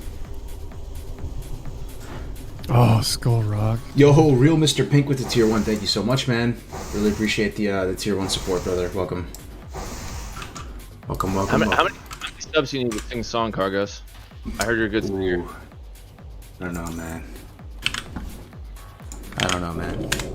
No comment. Who's got 50,000 channel points? I need to hear Cargos sing one. I think I do, actually. Nah, let's just forget about that. Let's, we got the Skull Rock death clip right here. Oh, the Priest Warlock we just saw a second ago, dude. Remember we were checking in on them? Skull Rock got him? We're just watching these guys, man. Let's see. Winky's got 49.9k. Oh my god. Oh, dude. It just goes south so quickly in here, doesn't it? It just goes... That's a 1v2. This mob is 1v2ing. Like, or getting is 2v1ing, or 1v2ing, sorry. Yeah, no, it's these. What a clutch bubble, by the way. Holy moly! This isn't Gaz's. This is just a Burning Blade Apprentice, bro. This Burning Blade Apprentice is on a rampage. Oh, that feels bad. Oh man, you hate to see it. Strong effort though. With the 1v2. It's so funny. When I started playing hardcore, I had never played Horde in Classic, and I joined the guild, and everyone in the guild was just constantly talking about Skull Rock, and I had never been in there. And of course, my Chad self, I'm thinking like, what do these guys know? I'm gonna go in there, I'm gonna one-shot this shit. I went in there and got fucking destroyed. It was an immediate reroll. So he's turning in Harpy Raiders. They got that quest on. I think they're under the Serena Bloodhoof part. No, Harpy Lieutenants. Okay. So he's about to ding 16. Ompy. Holy man, killing it, man. Well, I guess we are getting into the time frame, man. Like, Yep. we got less than 4 hours left. Let's take a look at X-Ruse and compare. So let's say Ompy is almost 16, barely. Yo, he's closing the distance on it with X-Ruse. Unless they have a bunch of quests completed in Darkshore, which it kind of does look like they have that, right? If you're looking on the right side right there. They got Tower of Alphalax done. They got Absent-Minded Prospector done. That's a fatty right there. They got Messenger into Shorman. I don't think that's big. Return to Werner. That's not big. Defias Brotherhood. That's not the Defias Brotherhood part where you kill Edwin, right? So that's probably... Those are just kind of breadcrumbs. I don't know, man. I mean... The only two fat quests they have are Tower of Althalax and Absent-Minded Prospector. That other stuff is just maybe like trickle XP, like a couple hundred. So Treecorn, the Hardcore Cup 5 Miami bad boy, partnered with Adric. They just got their Cauldron Stirrers right now, so expect to see a power spike in their duo leveling. Oh, nice. So our production team, Navik and Ale, just reported to us that Ampy continues his rise. Second place now. His partner is already 16. So Ampy's partner is higher level than him. Somehow, just it kind of works out that way. So if you are an NA Andy, or if you're a Grizzly fan, we got ourselves a race here. Oh, Wallwalker must have done the Shaman quest, the Fire Totem quest, and got like a boost of experience from being a Shaman. That would make a lot of sense, yeah. That would make a lot of sense. Okay. Yeah, man. Let's take a look at TD and Koiv. Those are another one of the front runners as well. This is the top 3 team that we're about to take a check-in with here as well. So they are, I guess, back from Darkshore. So they went to Darkshore already, or did they not go to Darkshore? They did. Yeah, they did the tactical cook-off. Yo, look at the trading. The cook-off on the boat, man. They're doing it again. This man's cooking skill is probably 150, my man. So TD's got a 15-minute delay. Yo, look at that fat quest log, though. Man, they had a lot of stuff done. Oh wow, mega turn-ins right there. Yeah, and they're streaming with a 15-minute delay. Apparently, yeah, this could be real close right now. We could have 3 They could teams. already in real time be 16. Yeah, like for sure. The top 3 teams could possibly be, at this current moment in time, like a few bubbles away from each other. Yo, and we're 3.5 hours. We're barely halfway through. Like, there is a lot to happen. Dude, to get that high, that is. What do you think they're gonna top level's gonna finish out? I feel like it's gonna be like 22, 23. Like, I mean, dude, they're slaying it. Yeah. You guys, I wanted to do. We've passed the halfway mark, chat. Thank you so much for everyone being here and joining us on this fine Saturday for the Hardcore Cup 5 Duo Competitive Challenge. Let's thank our sponsor, Surfshark. Let's go do ahead, Doc, and Thank you, it away. Surfshark. We appreciate you supporting us.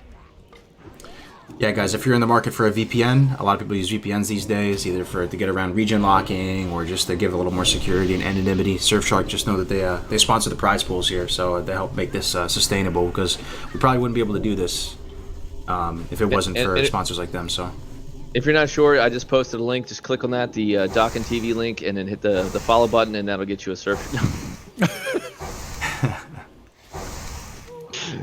Cringe. It's all good. I'm always my community's used to the cringe. Every day we get cringe, Grays, right? Both of us, man. Just chock full of cringe. Cheers, but okay, I gotta check in. What's everybody having for lunch? Everybody that's out there, what are you having for lunch, for dinner? All the viewers, what are you eating? Because clearly I'm really hungry, and I see Grays eating on his stream. I've eaten I see oh my half God, of a man, cracker, half of a Skyflakes cracker, and a Bang energy drink. That was delicious. I've got nice. taco nice. truck. Like my breakfast. Bit of a gourmand here. A sub. We got hairy buffalo. What is that? I'm not sure that's a food. A hairy Cheers buffalo. To the fallen competitors. We had a McDonald's dinner, fried egg and mash. That sounds good. Pasta. I've had salad, chips and dip today. I'm getting a coffee. What do you think these guys are eating? And this is something, I don't know if you're motivated or excited about this. My food is here. Oh my God. What kind of food are these guys eating during an 8-hour event? Do you even eat anything, or you just running off of right now? I don't think you know what it is. You don't eat? It's probably pure whey isolate mixed with Maw energy. Yep. Through an IV drip. I got a cheesesteak, dude, with jalapenos on it, man. Sounds mad good, dude. I'm kind of getting. Just got here. I'm gonna mute my mic for like 10 minutes. I think, Grays, these kind of events, you treat them kind of like the launch of a fresh, right? You just don't eat. Yeah. You just don't think about anything but video games for 10 hours. Yeah. Then you win it and treat yourself to a delicious marbled steak. Mm-hmm. That sounds so good, man. Some Wagyu. Ooh. Some Wagyu. I've actually never had good Wagyu. What is it on a scale? Isn't it like 7? 7 is the highest on the Wagyu scale or something like that? Yeah, there's different calibers of Wagyu, I guess. You see that tactical gray shoulders trade? Yo, we just saw our character's first shoulders. You never forget your first shoulders and your first headpiece. Yep.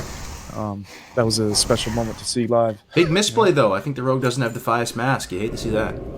Yeah, honestly. And I don't think they have their red linen shirts on. Imagine playing Alliance. They don't? I don't think so. I don't see a red linen shirt. I don't know about you. Both may of not them have been red linen optimal shirt. to make it into the quest line. That is sacrilegious to Alliance players to not wear the red linen shirt. I mean, that is... So these Defias pillagers, they're a joke in duos, right? Never say the Defias pillagers are a joke. I think they still clap you in duos. And they're pulling too. Right? Watching Quissy, actually, I can verify it. I watched Quissy and Silver practice their duos run, and they both died to pillagers in their practice run. No way! Oh wow! Yeah, that's how they died in their. It was like level 14 or something. They died. Never disrespect the pillagers. I've actually died. I've died to pillagers on hardcore. My paladin died here. Dude, they're rough, man. The off-stream death. The off-stream pally, bro. I died like in that house, just where they're looking at right there. I was in that house, man.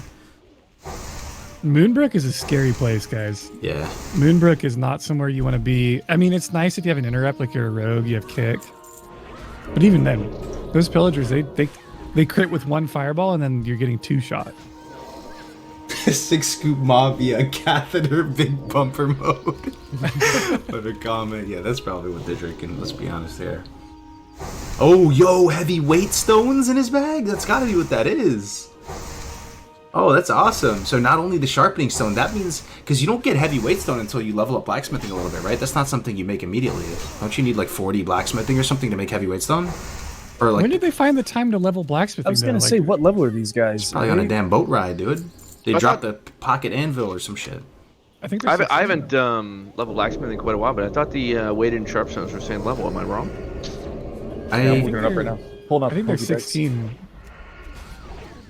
I feel like I thought the sharpening stone was like level 1. You can make sharpening stones right away, but you would have to get a few more points to get it. Oh my god, that's a big pull, man. Are they fine? Yo, X just... Oh my, that is a big pull. X is inside that Naga cave in Darkshore right now, and I'm getting scared shitless too. Xers? Okay. Yeah. Let me take a look. The one with the mushrooms, dude. It's... I mean, they're kind of pumping through it, right? Let's be real. They're just... They're too good. They're too good at video games. Alright, looks like they're fine. Oh, let's see if they go up to that clutch vendor and do anything. There's a vendor in the top floor of this. Let me see if they're gonna sell some stuff, buy some stuff.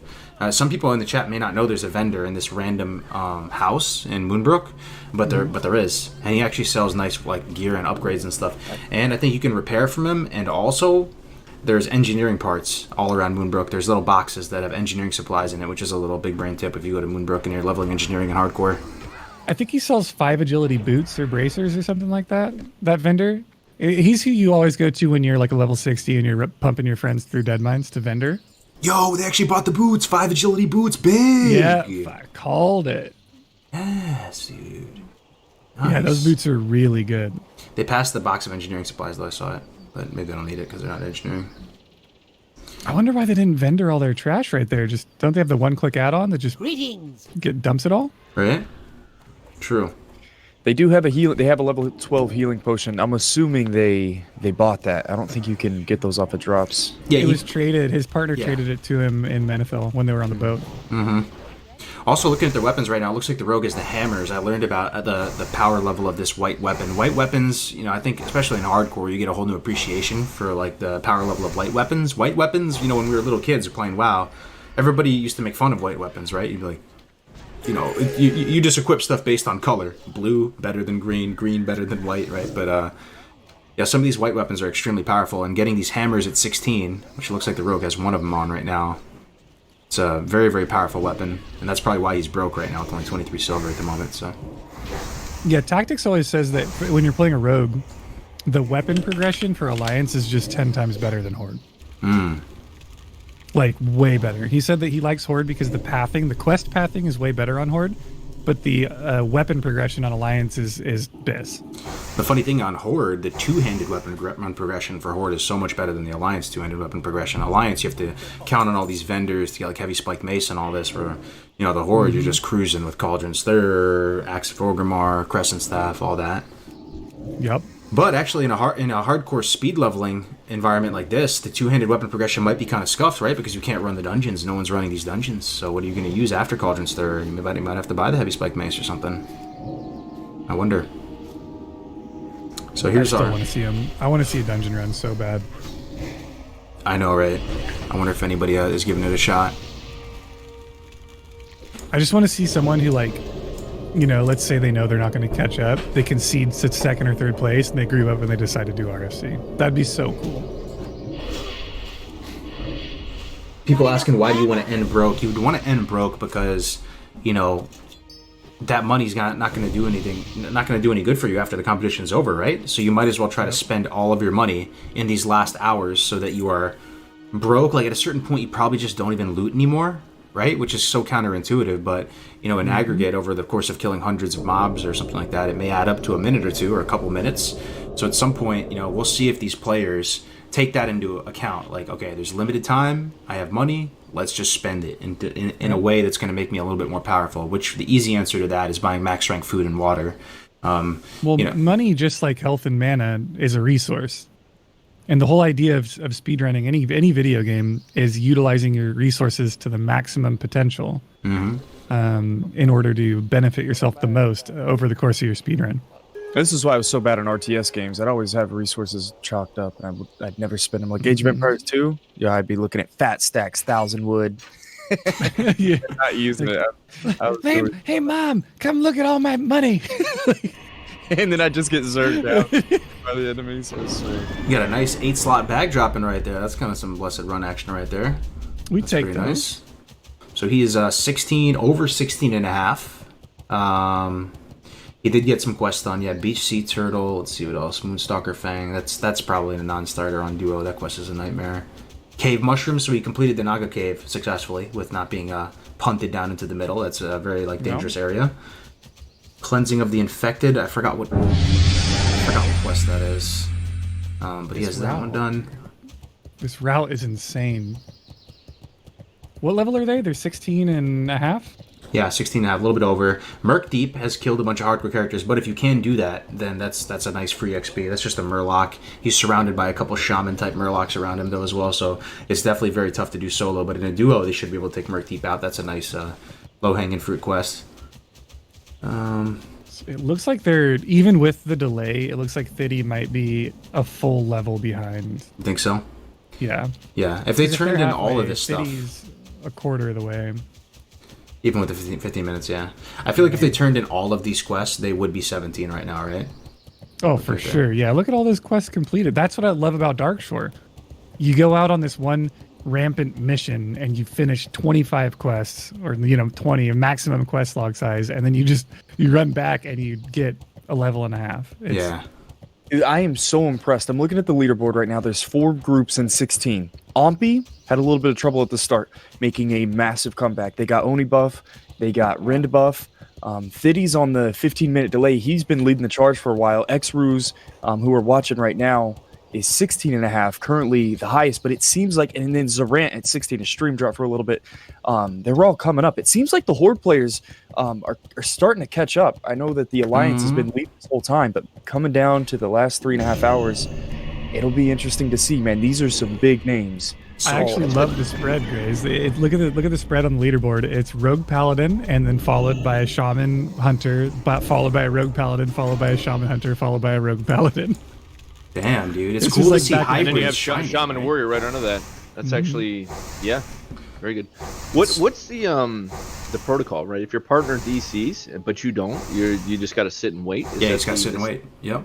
Gotcha. It's looking like the production team is actually adding half levels onto the leaderboard as well, too, right? Like 16.5 and stuff. So that's interesting to see. We have a real race, though, guys. Like this is. Anyone here could win, and at any point one of these teams could die. All it takes is one character dying, and this leaderboard shifts around massively. And if we look back into the past cups, like one or multiple of these teams will die in the next coming hours, like 100%. People start to feel the heat. They feel like they're behind. They push harder, and eventually someone falls over. So, I don't mean to say I don't mean to disregard anyone's skill at leveling here. But if you look at the leaderboard and you see it goes EU, OC, EU, do you think that the NA in 4th place is a result of some of the griefing early game? Yeah, no, I think so for sure. Definitely, that's probably playing a factor. But I also do have to say, when I think of speedrunning classic, for some reason, I don't know. Maybe it's anecdotal, but like I look in the past, and I feel like more people from EU. I saw EU people more interested in speedrunning than NA people when I look back towards like just private servers and stuff like that. But that could, I don't know. That's very true. I've contemplated that too, because like if you look at the number of like top tier like PvE guilds performing for like speedruns and for world first and like a lot of that stuff, you start seeing guilds that there's a lot more EU. Like it just seems that way. It's like something with like the social norms of gaming within that region is different than the social norms of gaming within like NA, perhaps. Yeah, so they're doing really great. I mean, everybody's playing super well, and like again, guys, like this tournament format isn't perfect. The casters were not perfect, far from it. Like, like what Grace said the other day, like we're just doing the best we can, with the cards we're dealt.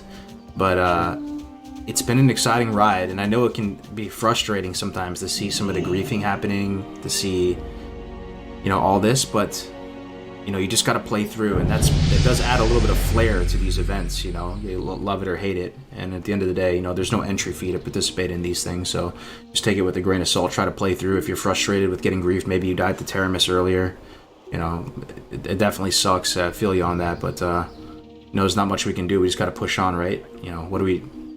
Well, not do these events? I'm excited to see the narrative. It's played true. Ompi, they found a way. You got it in these.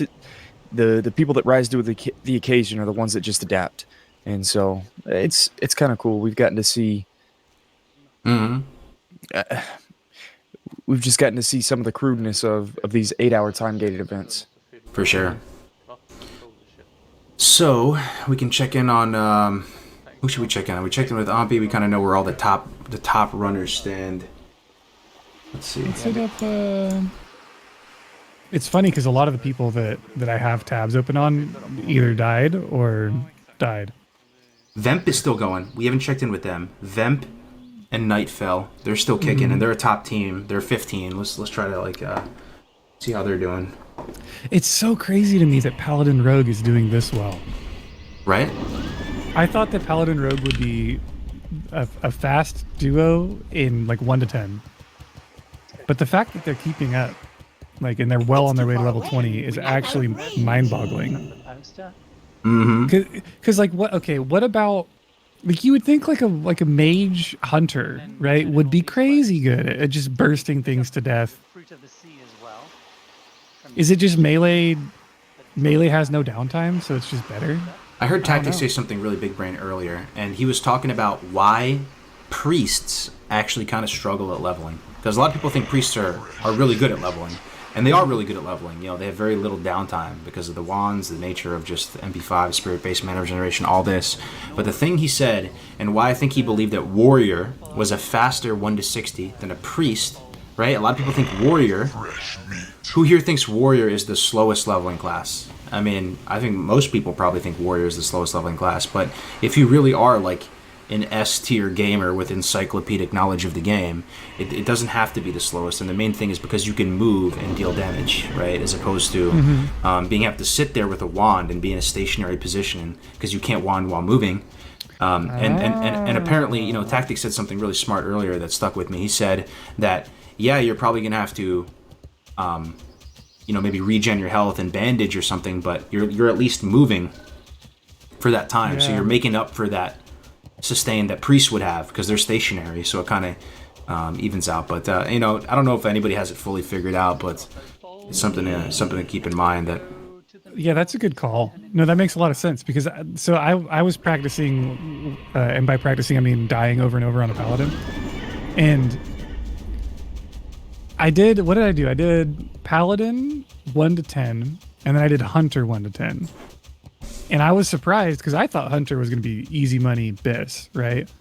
But my paladin 1 to 10 was 2 hours, and my hunter 1 to 10 was like 2.5. And it just confused me because I was like, well, what paladins don't have any buttons? You know, you just melee shit down. But I guess, you know, you just keep jumping and moving. You're good. Part of that, the hunters don't get their pets till later on too, so they slingshot a little bit once they get to that point. But that's super true. Paladins do very well early on. They definitely do. Breaking news: we have a Norfolk death. Yeah, remember no Norfolk? The boomer really a zoomer with his background. Let's see. Let's take a look. Norfolk, you hate to see that, man. It's like, oh, he's offline already. Oh, dude, it just you really happened like 5 minutes ago. Oh, you hate to see it. Let's Here's see the clip is it's in the Discord. Okay. Norfolk. Look at dude, Norfolk the code red and the bellow, dude. Love it, man. He's got some good production value, man. You'll have to see that. I honestly think Norfolk is more of a zoomer than any one of us. Probably. You don't say. Norfolk. Game fuel. Rip HCC5 clip for Grays for days. Grays fucking checking in on the stream the whole time. So look, they're full health. They've got a spellcaster, another cold card, and it's south. It's like a double. There's okay. I was gonna say, are they standing in that? But like, I think maybe you got a little bit on the late end. Oh, that was so much damage. Why did they die so fast? Was it double storm cloud? That looks like a lot of storm cloud action right there. Oh, it might be. I was the other looking thing too is like it could have been one of those. You just get that like crit, and you're like, what? Stop critting me! Like So that happens sometimes. He goes into And this then fight, shocks the first cast, which is good. His shaman friend. He goes into the fight at about like 70%. Those Life storm is clouds done. slap though. They hurt. It's just one cold card though. It can't be double. Yeah. I'm dead. Well, isn't there another one that aggro's in here somewhere? No. And you see, there's like 2 clouds. There's definitely because they don't lightning strike that much. That was just a 2v2. That looked like 2 warriors fighting. Yeah, Two wars. no. Like he just collapsed. That's a chippy right there. Yeah, man. The damage just escalated so quick. It probably is, you know, they're lower level than the targets, so that just is a big equalizer, right? If you're lower level than the mob you're fighting, like for some reason the damage just is so much more impactful. Like this guy's 12 and they're fighting 14s, so it's a +2. That's boy. you know, weird stuff happens when you're fighting +2s and beyond. I'm dead. I mean, I don't want to say this is complacency, but you're in a duo. You think you can take on 2 mobs, and it just that was so much damage. you can't do it. Way to go with Norfolk though. He didn't die, you know, his teammate died. So I think that was a strong effort from him. You know, I'm looking at his bars right now. He had Faintly Glowing Skull. He had Sharpening Stone. Yo, that Sharpening Stone meta, I guess, is taking over now. So that's Update on Hardcore Karen. They've re-rolled their characters and they're already level 11. Oh, dude, that's what's up. Yeah. So they died. Hardcore Karen and the Ass Manager. Does he still have the still have the wig on? Oh, of course. No, he's transformed into Dr. Disrespect lookalike now. Is he now a redhead? No. He's got the wig. He's got the wig on, but he's got the Dr. Disrespect glasses and headphones. Yo, Slunky, thank you very much for the Prime, man. Definitely much appreciated. This is Silver Sable, Quisty's partner. They are 12. Oh, they're grabbing the buff. Schmovin'. Oh, they're just cutting through. I don't know, man. Quisty just always impresses me. She's just clean, solid play. Yep. Really doesn't risk it too much, but never scuffs it too much. Like, she's just solid, dude. Just solid. So you always love to see her doing well. They both have a lot of viewers and stuff, man. Shout out to them.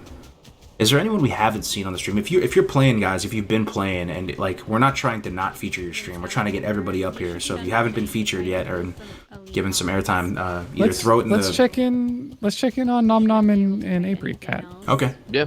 We haven't seen And them in a there's minute. still some of those earlier death clips, I think, from some of the lower level people we didn't get to check to, which they may just be basic, but they could still be entertaining to check if we get some downtime. There's quite a bit of people we haven't featured. There's Malim. You know There you Malim?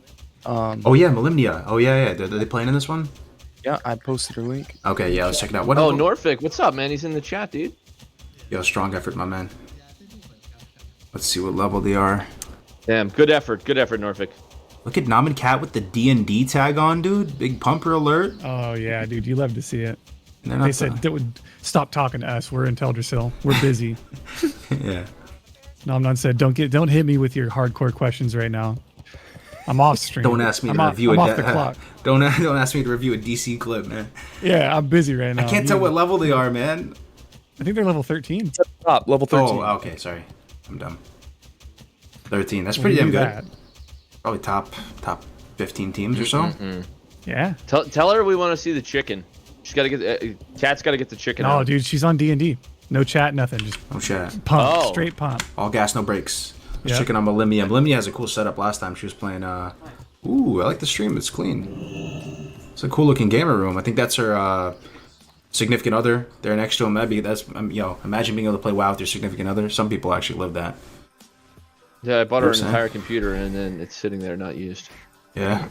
Yo, a druid, Grace. Finally. What? A druid. Druid Well, hunter. we were just watching a druid. So tactics tells Wait, they're me- not in Mulgore? I don't get it. the night elf druids, they actually, he thinks that spellcasting is better 10 to 20 than going into bear form because they have a bigger mana pool. It's super weird, but yeah, man, Nom Nom and Malim, they're playing druids. They're holding it down. Haven't seen too many druid players. Of course, in duos, honestly, 1 to 10 druids pretty slow. 10 to 20, they're not the hottest class. They look so I mad think- focused though. They look Yeah, they do. super focused, man. You love to see that. Taking it seriously. They're about to ding 12. Hell yeah. A couple Taurens in the Barons. Grace Well, the loves cool to see thing is, I mean, they're playing in the same room as each other. I don't know if they're going to continue this duo run afterwards, but this tournament is a reason to start a duo and then see how far it goes. Maybe they'll hit 60 if they decide. Oh, absolutely. Absolutely. Yeah, if you make it the whole way through, you can continue beyond and just enjoy slowing the pace a little bit. Try to make that duo world first 60. We're still waiting for a duo couple. Oh, we finally got one. I think we got 1 or 2 actually. Yeah, we have two duos now. Oh, very nice, very nice. That must have been within the last week. Last 3 weeks. Yeah, last couple weeks. I Been that long? appreciate. Jeez Almighty! I thought it was like way sooner than that. My bad. No, the world first didn't ever stream. They just recorded everything and submitted it for review. I'm looking at okay. I'm looking at how blessed her run is right now. She's got a blue pouch, a red pouch. Man, it looks that's a Looking nice good. set. Spiced wolf meat. Oh my god, dude. Blorby's killing it. 215 though. That's pretty damn good. These got one of the top on the horde right here. And this is I think the only team that has a warrior in it, guys. So if there's any warrior mains out here rooting for the warrior class, I think this is our front runner. Let's go Warriors. That's what we need. We need more Warriors. 15's got to be up there, huh? What do you think? Let me see the leaderboard. Is that top 10? It's got to be. If we did a cup, if we did a duos cup that was only Warriors allowed, how bloody would it be? Oh my god. Attention, alert, alert, alert. They are in the top 5 teams with a warrior. You love to see it. Shaman warrior, man. Yeah, dude, that's great. Now that's a duo though that gets really fun in the 40s. Oh, with that Wind Fury? When you get that Wind Fury totem and you help that warrior out, oh man. Check that out, man. We got what about team 9 there? Chain and Ilto? Do we seen them in the rogue priest? Have we seen that combo? Yeah, so here's what the leaderboard's looking like at the moment, guys. Oh, I think Xru's just hit 17. They probably just turned in all those quests. Didi and Koiv 16.5. Zerant and Ampi. Didi and Koiv, sorry, they're on a 15-minute delay. They're 2 bars from 16. So they I think they're further than Xru's right now. Need 2 bars from 17. Yeah. Oh 17. shit, they're they caught up. Well, it's dude, these quests you turn them in chunks, and you can't really tell. They just passed them on a 15-minute delay. Yep. You can't tell who's ahead. Like this is gonna come down to the wire. Wait, you're saying Didi just passed Xru's? I think they did. I think they legitimately did. Play too. Like they are home for you. The Alliance team are coming in strong right now. Dark Shore is really showing out. Uh-huh. All right, we gotta get to the bottom of that. So we need the info. Yeah, Didi versus Xru's. See if we can't figure it out, chat. It still can't believe they're not in the guild too, so you can't just check their level. Yeah. They're on different servers. So they have nothing completed right now. Looking at Didi's quest log, they have a couple of like breadcrumb things. Hillary necklace is decent XP, but they just turned in a bunch, right? So this is kind of like a fresh arc that they're embarking on right now. They don't have much in the tank right now, but they just think 17. And then we're looking at Xru's. But we have to keep in mind they are in a 15-minute delay, so they're probably significantly into their quest log. The Xru's quest log, because they're at the same XP value, 15 minutes ahead. Literally identical XP values. Like I said, you can't really tell where everybody's standing. Yeah, with the 15-minute delay, there's no way to tell. I would still guess that Xru's is a bit ahead because they have a few quests there that seem like substantial quests to turn in.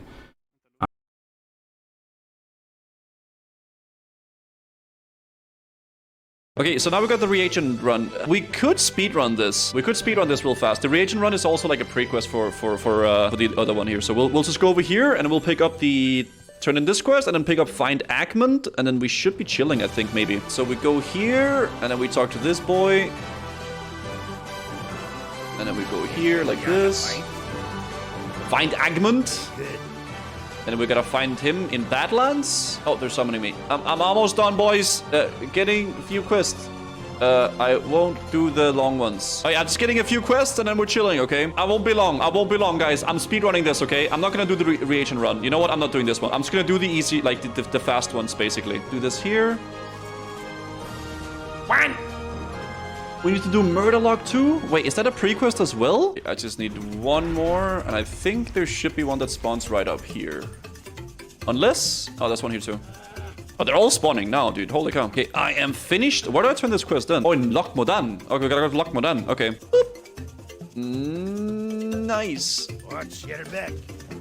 Agment's Fate. Okay, I think we're good. We have 5 quests. That's not bad. Okay, I'm not gonna worry too much about the rest. Okay, we'll just get this here. And then we'll see how it goes. Okay, guys? But we should be good. Hopefully we won't die, guys. If we die, I will be very, very not happy. So let's try to survive. Okay, let's just try to survive, okay? I have not done Uldaman in so freaking long. So, yeah, we basically got the group where I will not be able to get any loot whatsoever. It's basically, yeah, there's gonna be 0 loot we're gonna be getting, okay? Yeah, everybody will be rolling on the loot that drops, basically, that we get here. The priest is happy, though. He can get everything he wants, but everybody else is kind of like, not too good. But it's fine, man. It's okay. It's how it is, right? There it is. We're gonna do Ulta. We're gonna see how this goes, man. Hopefully we all live, yeah? That will be a very, very, very nice achievement. I'm kind of hyped to do Ultraman, guys. I haven't done this, I don't think I've done this dungeon, like, properly in, like, forever. Because, like, usually when I level, I level too fast to really, like, be able to group with people for dungeons. And I usually don't really do a lot of dungeons because it's... If you want to go super fast, it's not worth it, really. Maybe it is worth it now with the, increased XP and stuff, but yeah. I'll just follow. Wherever they were going, that's where we're going to. I'm not gonna lead the way. I'm gonna let the tank do the thing, okay? And I'll just be like the little happy dwarf that falls around. Basically, I'm not gonna try to lead the show here. We gotta read the... Yeah, we gotta pick something up, right? No, is the second hub in this... in here? I don't remember. Isn't it? Are they both drops? Oh, it's... Yeah. Is it we ever got the shaft picked this up now from the chest? Yeah, I'll pick it up. I'll pick it up. Damn, Yeah. I'm smart. I saved the room. Let's go. Nice. What a gamer. Alright, so now we're going to the big lady, right? The big lady. The big lady. Yeah, the big lady's gonna come now. Look at this. This is such like a cool little thing, though. Like the little village with the little laser beams, the little staff. It goes crazy like that. It's so cool. I like it. Ultraman is a really, really cool dungeon, man. Oh, she's pissed. Oh, dude, she's so pissed, man. Look at her. Yo, can I bleed her? Okay. She's immune. What the flip? Okay, we're not. Okay, I guess not. Okay, she does a cleave, so I guess we're just gonna stay behind her like this.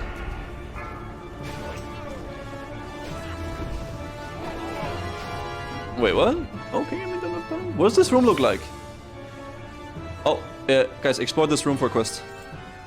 There's a chest. There's a chest over here. Let's see what's in it. Oh, I can open this too. Got a... Really?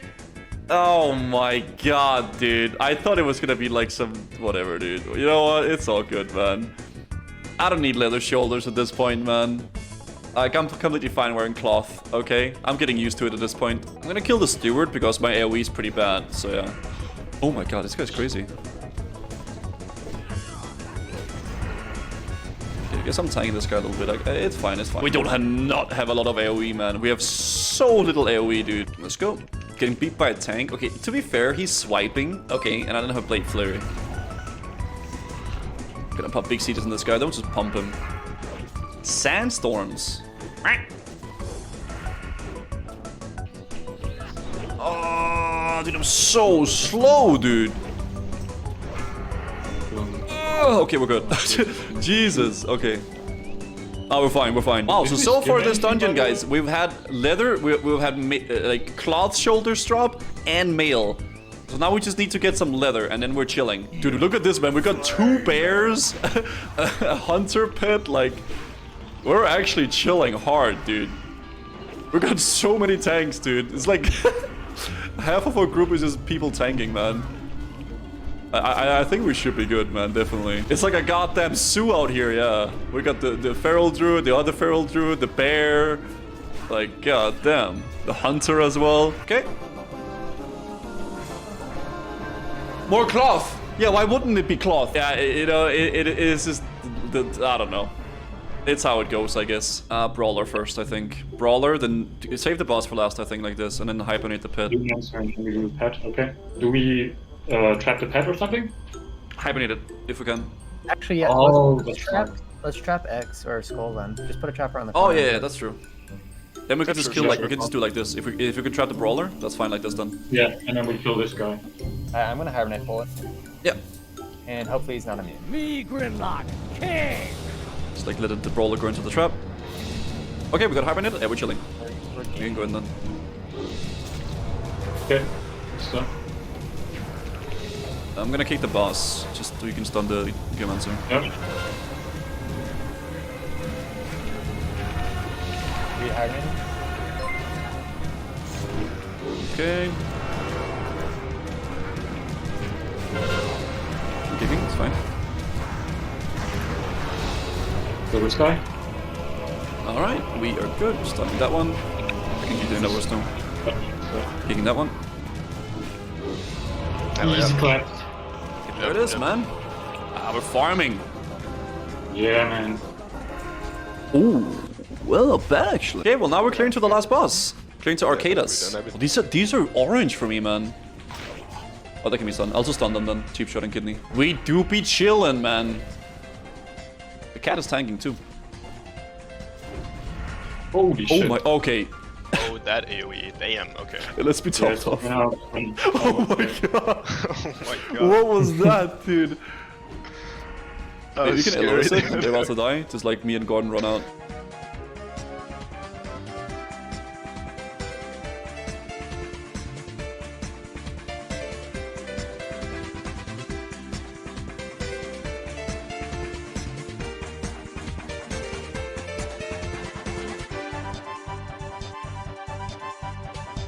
Oh, okay, so now we got a few trash packs and this last boss. Hall of the Crafters, man. Alright. We are now in Minecraft territory, boys. Yeah, I think everybody who doesn't channel the thing stands right here in the inside, but at the doorway.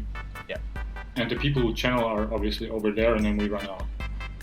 So usually the way I've seen it is people just cut it all the way in the room up right over us. Yeah. Yeah, and then they kill up in the room up there. Yeah, basically the room has more or less the same layout. It's just one like above us. Okay, well, yeah, I'm down for that. I mean, yeah, I'll just stay back here, man. You go for it. That's all good, dude. I'm scared that I mean, I'll Will get can trapped sprint in as it. well, right? Yeah, you guys Finger literally on the vanish button sit there. right here. Oh, he did something now. He's doing something now. Go, go, go, go, go. Yeah, he's pissed. He's pissed. He's pissed. Run. Roll out. Okay, we run. Okay, we run. Yeah, he's coming. He's pissed. Dude, he's not had a cereal this morning, man. He's on our healer. Oh, he's mad. He's mad. He's going on the healer, yeah. You might need to taunt him. You might need to taunt him. He's going on the healer. Yeah. I faded. Hand back. He's on Gordon now. It's all good. Good stuff. Yeah, you can start hitting there. Easy clap. So we kill him in this room, no? Yeah, kill him in here. Okay, go. I got it. He's on me.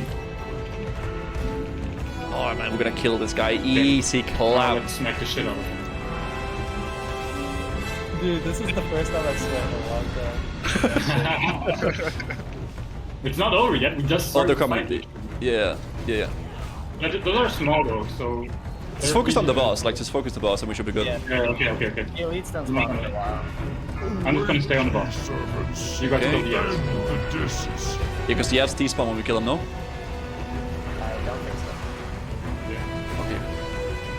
Kill the small one. I guess Gordon could pick up the small ones, I guess. Yeah. Good stuff. Okay, 50%, guys. Got the best deals anywhere. We're fine. We got this, dude. We got this. Yeah. Easy.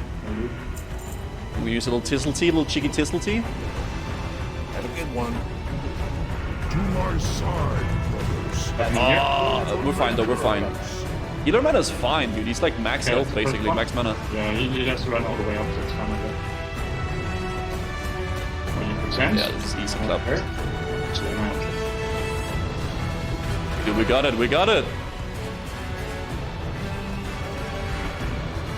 Look at that, gamers. We do be gaming today. Oh god. The worst thing dropped. Oh no. God damn it, dude. If only we had a warrior in the group, man. Yep. Yeah, we did it though. Oh, look at this. Dude, we're like Star Trek. Like the Star Wars, like movie projector and stuff. Oh my god, there's so much lore, man. Jesus. Dude, he is like the lore master. Oh my god, he just... What? Oh! Oh my god. Yo, are you okay? Okay, I'm not reading all of that. Okay. Alright, there it is, boys. We finished the dungeoni, dude. Let's go turn in the quests. So we got like one quest here, and then like a quest in Lac Modan, and then a few quests in Ironforge as well. Yo, hello, sir. There you go. Beep. Nice. Ironforge time. All right, that's 7.3k, and then you get a bonus quest and a bag. Bruh. We're actually not ding. Oh my god. I'm gonna get this for RP, okay? I'm not much of an RPer, but I'll get this one for some RP, guys, okay? Got the XP. Oh, this is unfair. Oh, yo. Ooh. Oh. 44 gamers.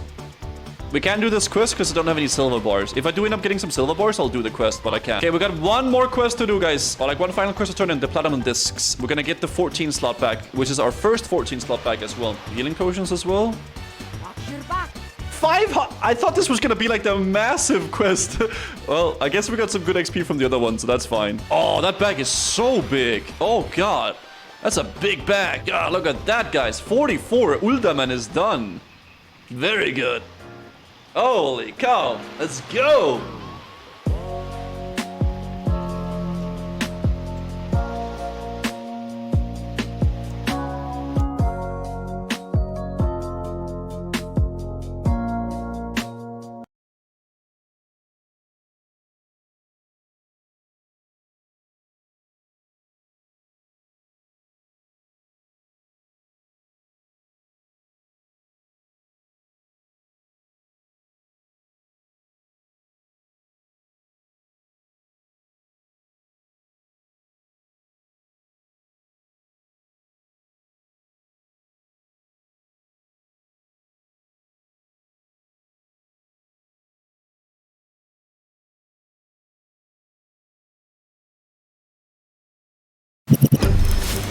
I'm Mark Kelly. On this edition of The Fifth Estate, catastrophic floods. We are just next to the river. I'm so scared. Communities cut off. Lives on the line. There was nothing we could do for the people that you knew were alive under the mud. British Columbia is a province that's bearing the brunt of a changing climate. The last few days have been incredibly difficult for British Columbians. Heavy rains, strong winds, flooding have devastated entire communities of our province. There was really nowhere you could go. Our infrastructure is built for a planet that no longer exists. We design and build our infrastructure based on the climate of the past. Yet our investigation shows warnings have been ignored time and time again. I think it was preventable and it was predictable. Making this a disaster just waiting to happen. What our response shows is that for governments, experience has become making the same mistake over and over again, but with greater confidence. And there's one question that keeps coming up. It's all gone. Shouldn't we have seen this coming?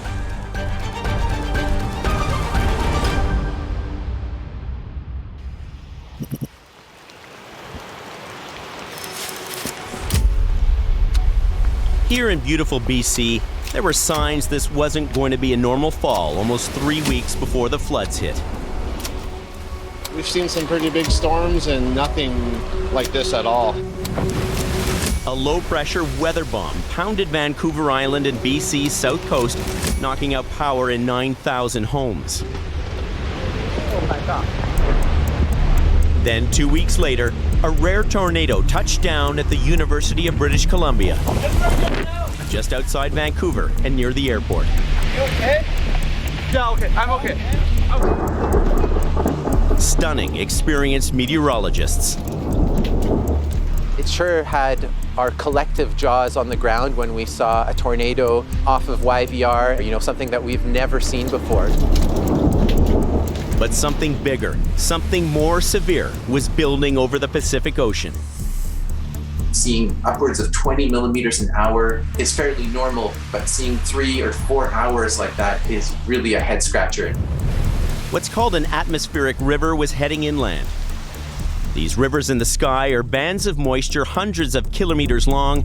Many harmlessly supply needed rain and snow, but this one was something worse. What's incredible and maybe terrifying to think about is that climate change actually projects atmospheric rivers to not only get more frequent, not only to last longer, but also to get more intense. So if climate change is signaling more extreme weather events, why weren't we better prepared for this one?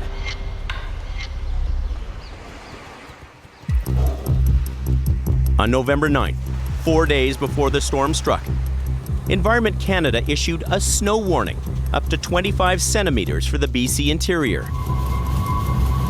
Okay, that's an eerie sound. 2 days later, the U.S. National Weather Service started escalating warnings for northern Washington, calling for a major flood stage event, and that residents should be prepared to take action. and informing them where to get sandbags. We definitely saw an atmospheric river coming. We saw it build throughout the week. It really looked like it was going to be hitting the coast and moving south and actually really focused on Washington State. We see that and we say to ourselves, okay, that's impressive, but so far it's not affecting our jurisdiction. On November 13th, the storm changed path, barreling towards BC.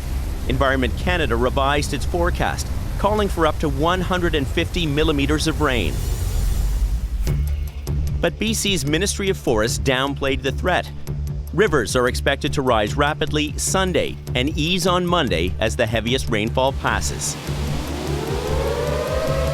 November 14th, this is what was heard twice across the border on the American side.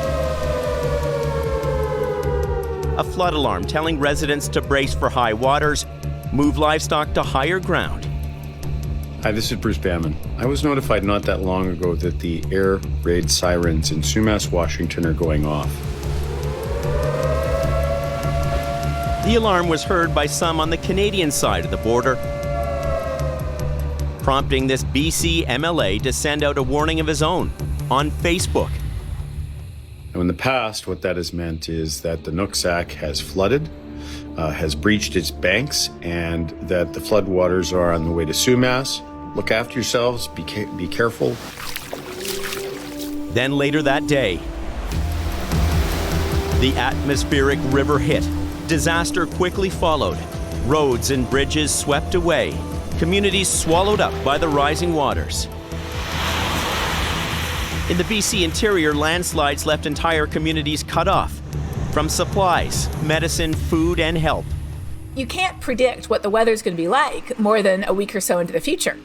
But we absolutely can say that the statistics of weather are changing.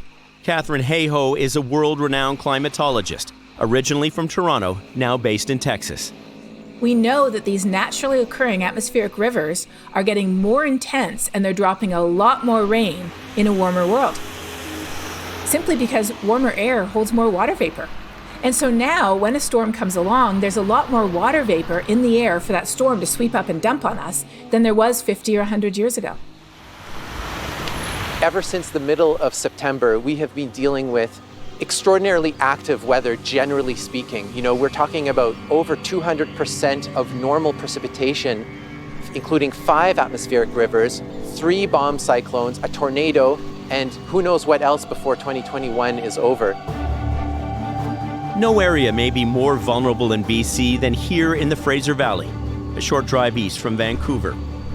Flat agricultural lands surrounded by mountains and at the mercy of the temperamental Fraser River. The region relies on a series of dikes and pump stations to hold back seasonal floodwaters. Everybody stop by that flashing light, please.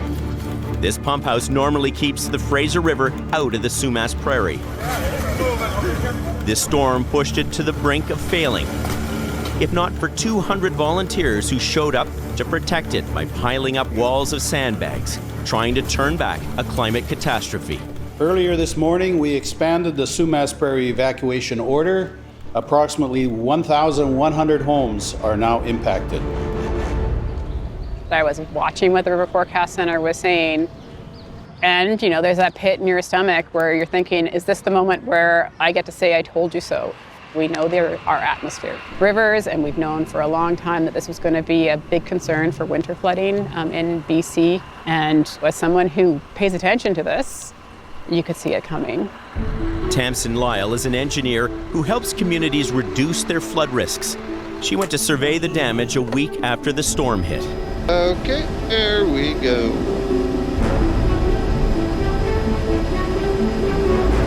So right now we're seeing into the United States. This is the old Sumas lake bed. Right below us right now we have the Sumas River, which used to be a natural river that would drain this area.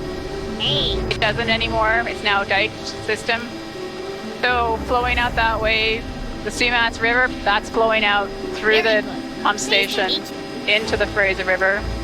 And right under us right now is what used to be a lake and is a lake again. And it's thousands of people's homes and animals and One of the most productive agricultural regions in all of Canada is right under our feet now.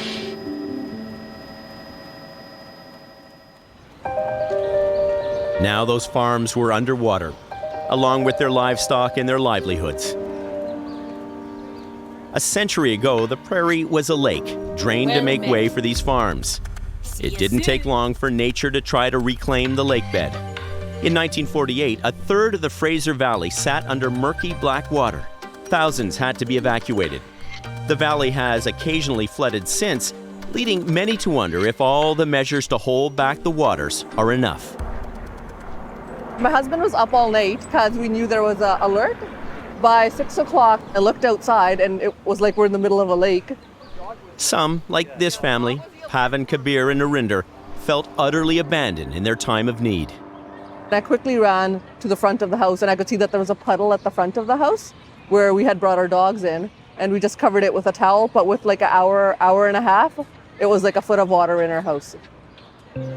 They called search and rescue. No one came. And then I had to call them again because from our house, ours wasn't a priority because we were on the upper level and we were safe. But from our house, we could actually see that the dike was breaking. So that's when we were panicking. We're like, we need to get out of here now because the dike is going to break and then it's going to flood a lot more. Strangers in boats brought them back home to save what they could. I think the community's coming together, like how they sandbagged the Barrowtown pump, how we know there's people stranded in Hope and people are getting the meals. Even here, like sometimes there'll be people standing here with boats just in case somebody needs help, but it's just civilians. It's not like a government agency that's providing any of that help. The first warnings came not from the province, not from the town. The actual alert was from Facebook. Really? Yeah. And I could see where the evacuation area is. And right before bed, they were like, okay, now they're gonna put an alert on. So they extended the area, so they put everything in yellow, like alert that this area is now on alert. And then the next morning is when they put it all on evacuation, but it was already like we were already in water. There are warning systems in place in BC, just not centralized. It's a patchwork of local and regional alert systems triggered at the discretion of local authorities. The province has been in continual contact with local governments, and we're working to support those affected. Local governments are monitoring the situation in their communities and standing up emergency operation centers as needed. Andrew Nikiforuk is a journalist covering environmental issues. The first response from the British Columbia government is that we're not responsible for informing people of a looming disaster.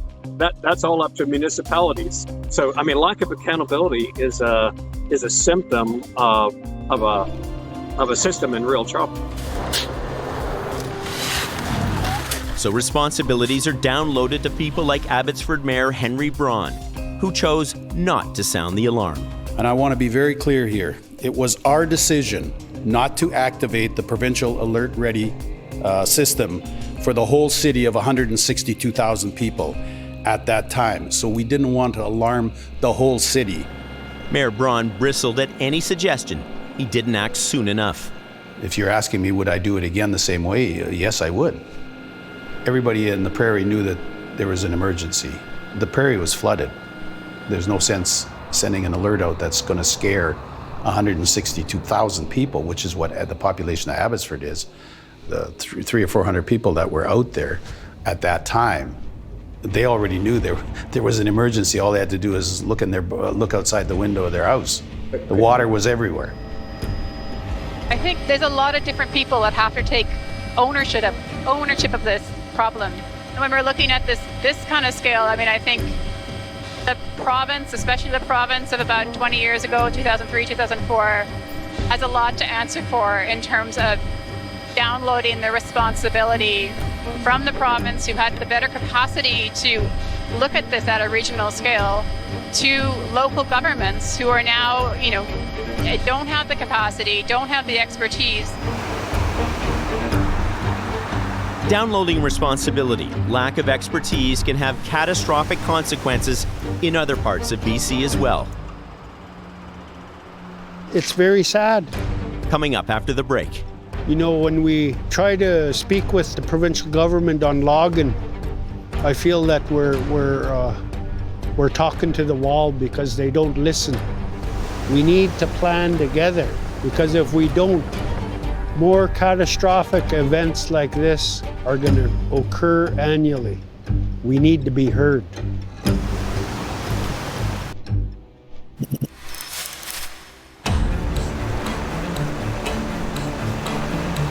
Look at this bridge. There's nothing left of it. As the Mammoth Atmospheric River moved eastward from the Fraser Valley to the BC interior, it left a trail of damage, a trail of death. It was the scariest thing I've ever seen. I just turned around and I'm just watching the whole side of the mountain come down and taking out these cars and everything just being swept away. It hit our back wall in our bedroom there and literally knocked us literally onto our feet. And we were in 2 feet of water. Like a freight train going through your middle of your house, that would have been about the way it was. It took 35 seconds to get our house full of mud and dirt. BC's coroner's office would later confirm 5 dead in the mudslides. Lives lost along this stretch of highway near Lillooet. The mud washed away highways, railroads, and bridges, leaving people stranded in their cars awaiting rescue. I'm so scared because we are just next to the river and under the hill. Cars were driving up and down, up and down.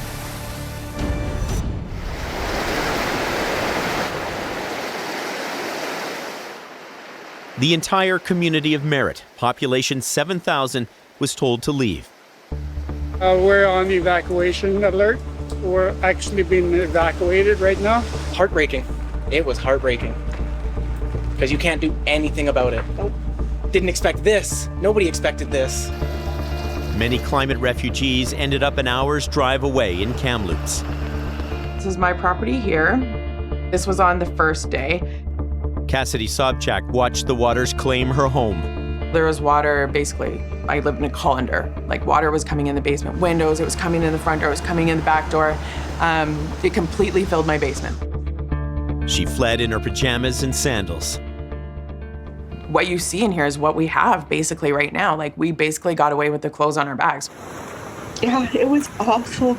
We started to see that it started to erode underneath our house. So we grabbed what we could at the moment and yeah, we got out. The front part that faced the river, the floor went. So I entered the house stupidly and then a big crack. Gone, just gone. It went under.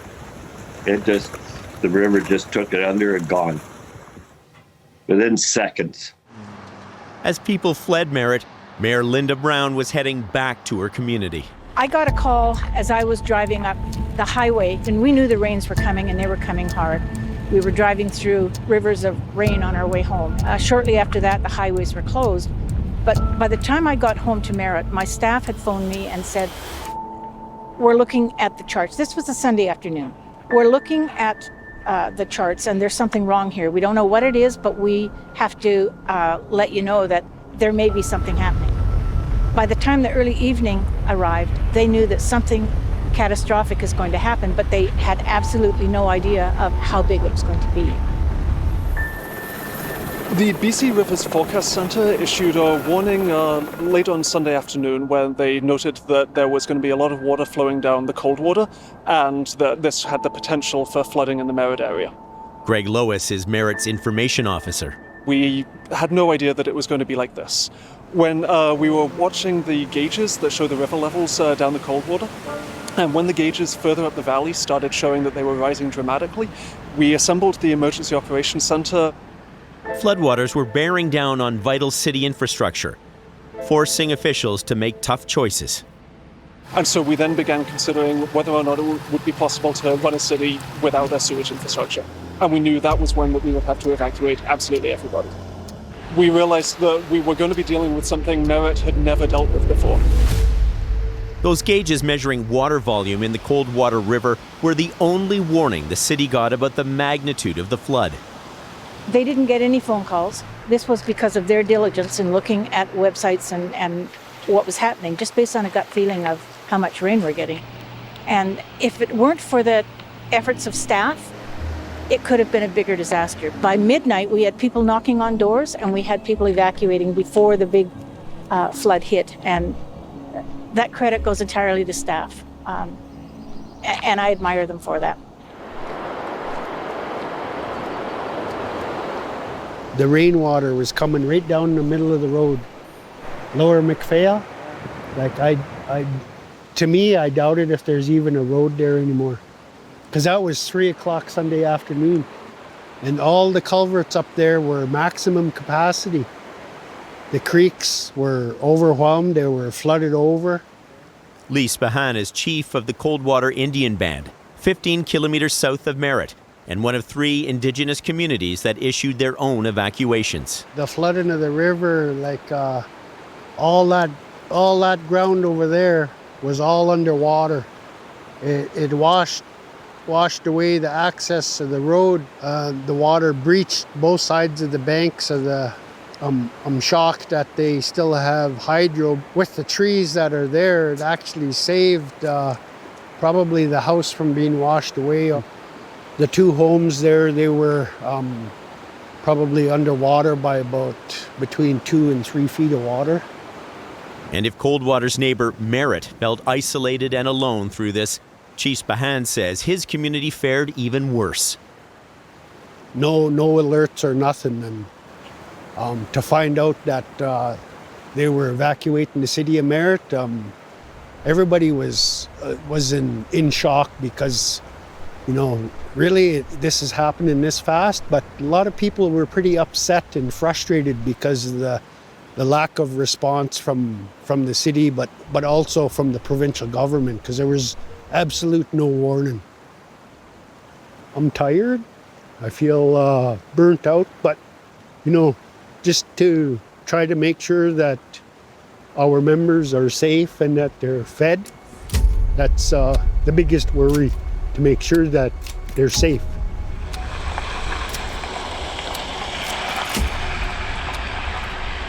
There's an awful lot of homes that are destroyed. Some of them will never be able to recover from that. Others they may be able to fix. But these are people that are losing their livelihood and losing their homes. It didn't take long for that loss, coupled with a sense of abandonment, to turn into seething frustration. I don't think any of us are getting what we need right now. I think that maybe if the government could step up and help these people out, it'd be really nice. Lots of us are out here and we don't need to be. Everybody out here is freezing cold and we're standing out here. We've been standing here for 2.5 hours. So maybe Trudeau should come and stand out here for a while. See what it's like. Like after the fire season where you evacuated everyone to the same place, should you not have somewhat of a plan of how this works or how it should go? What's your message to the government? Oh, get it together. Like, this is ridiculous. There are people suffering who cannot help themselves. Like, it's sad. It's so sad. Call it disaster fatigue. These same residents were put on evacuation alert in August. The threat then? Wildfires. Ironically, it was rain that helped spare Merritt. But the fire damage around the city compounded the flood damage to the city. Well, because there were a lot of fires in the region over the summer and a lot of the hills and trees have been burned, there is nothing to hold the water back. And we had rain for days and days on end. And that rain just came down and it all ended up in the river, and the river just did its thing. And it was nasty, and this catastrophe is a result of both the fires and the flooding of the Coldwater. These are satellite images over the last 35 years showing the disappearing tree canopy around Merritt, extensive logging, fires, extreme heat, even a pine beetle infestation have led to the weakening of the soil leading to the landslides. Anyone who's familiar with the interior of BC and how narrow the passes are, how narrow the rivers are, how extensive the logging has been over the last 100 years. And then you introduce something like climate change, which changes the whole hydrology, the whole water regime. And yeah, you're going to have trouble, big trouble. In BC, they've already been talking about, why are we logging old growth forests? You know what? When we have trees, those trees keep the soil anchored, prevent landslides. They're a lot healthier and more resilient when forest fires come along, and they soak up the water when we get the heavy rainfall, and they take up carbon too. We've been putting pressure on the provincial government about the logging, but they need to sit down at the table with First Nations leadership to make that happen, because they need our knowledge so that way we can work collaboratively to make it work. Because we all live in this world, but when they're only looking at it one-sided, it never works. You look down at an individual farm and realize that the barn is up to its rafters. It's horrible. When we come back, one of my proudest moments is that I kept that line in that report where I said flood risk governance was broken, and we were asked to tone the language down, and I didn't.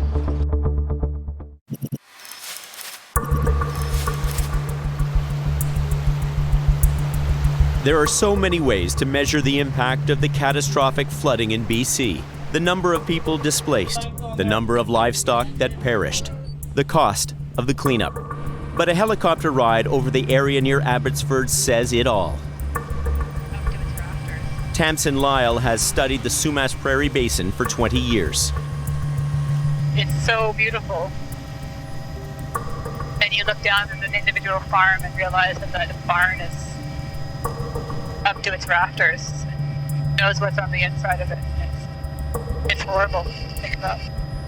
For more than a century, there's been extensive diking, pumping, and planning to try to keep the water away. But last week, those protections failed and the lake returned. All it took was floodwater to spill over the aging Sumas River dike next to Highway 1, which links BC to the rest of Canada. Oh, here's the breach right below us. The big breach. We've known about these problems. In fact, one of my colleagues this morning said the Sumas area is one of the most studied flood problems in all of Canada, and yet we still didn't do anything better. And for those living next to it, the Sumas dike would unleash chaos in the basin below. Narinder's taking Savna outside. Remember Kabir, Pavan, and Narinder? They were left to grab whatever they could as floodwaters were rising in their home by the minute. So the whole bottom floor, all the floors ripped out. There's at least a 1.5 foot of water. The sofas are floating around. And Narinder's cedar farm, gone. My tractor's all underwater. ATV side by side.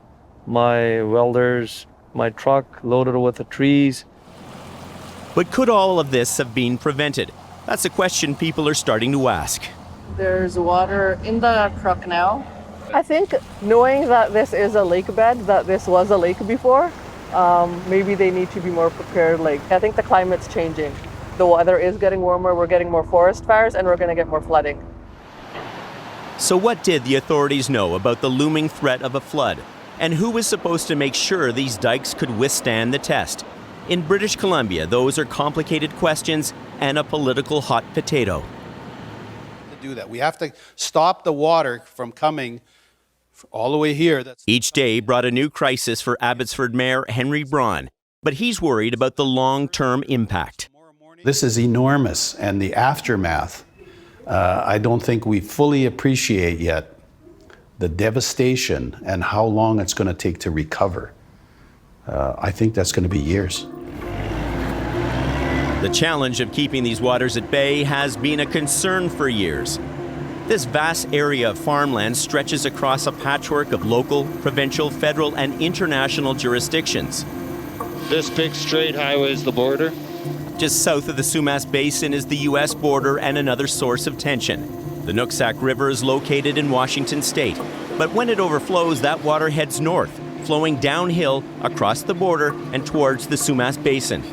In 1990, that's exactly what happened, destroying homes and causing millions in damage. The danger of floodwaters from the U.S. has preoccupied mayors from Abbotsford for decades. And there was a commission, a trans-border commission between Canada and the United States, and they did all sorts of wonderful things and came up with a study. But out of that really has come nothing. We all knew this was a problem.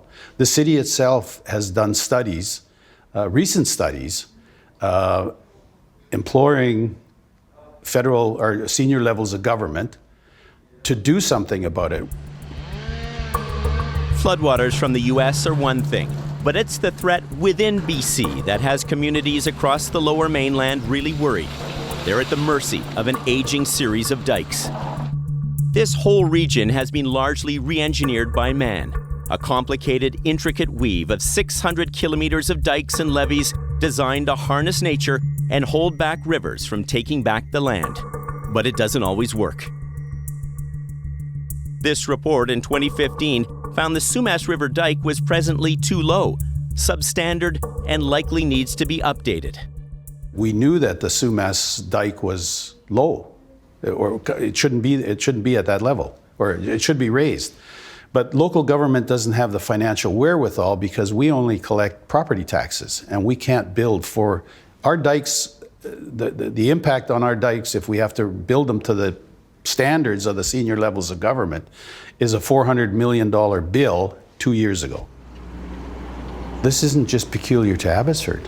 This is peculiar to our neighbors in Chilliwack and Agassiz and Kent and Hope, Township of Langley downstream. I would say in a few words, money. This is a big bill. We've warned for years and throughout my term. We have not been investing in our infrastructure at every level for decades. And this is what happens when you ignore warnings. On the other side of the Sumas Basin is Chilliwack, 30 kilometers from Abbotsford. For days, it was cut off from the rest of the country. Store shelves were emptied. Thousands of homes evacuated.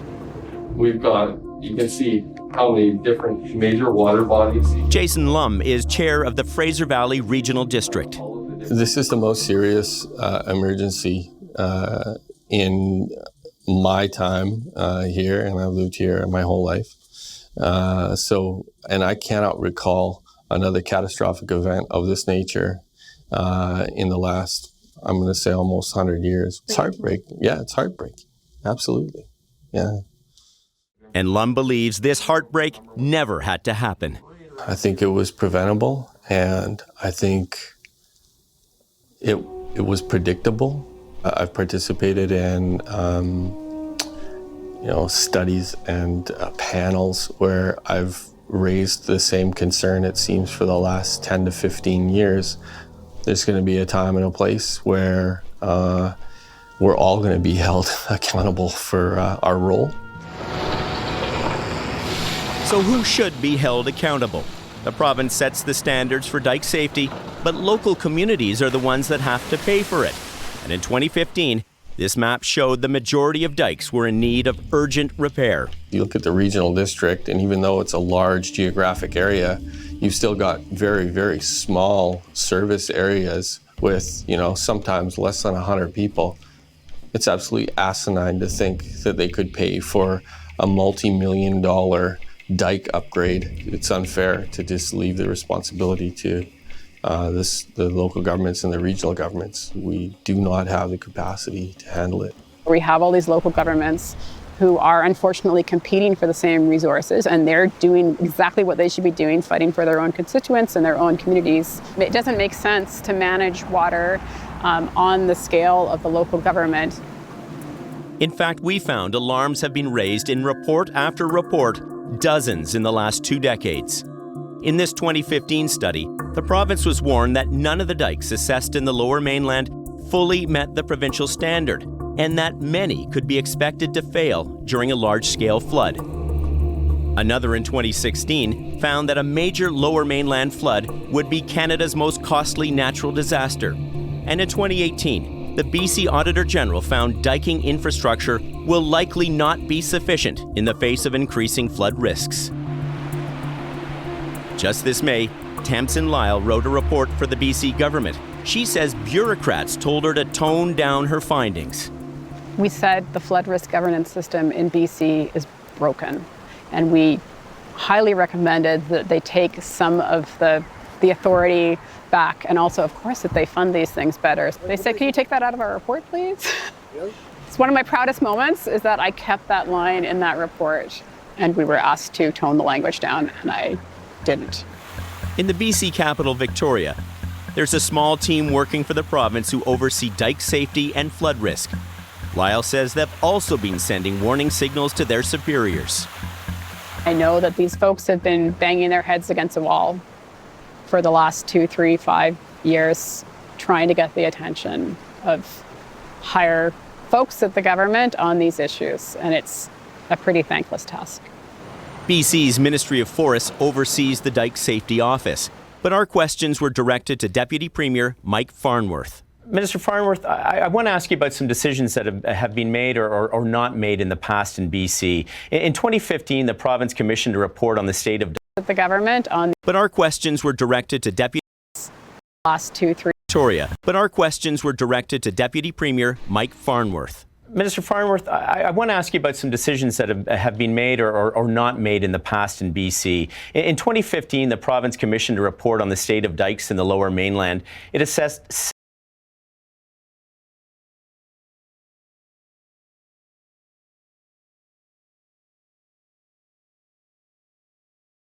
74 dikes and found that 96% of them did not meet the provincial standard.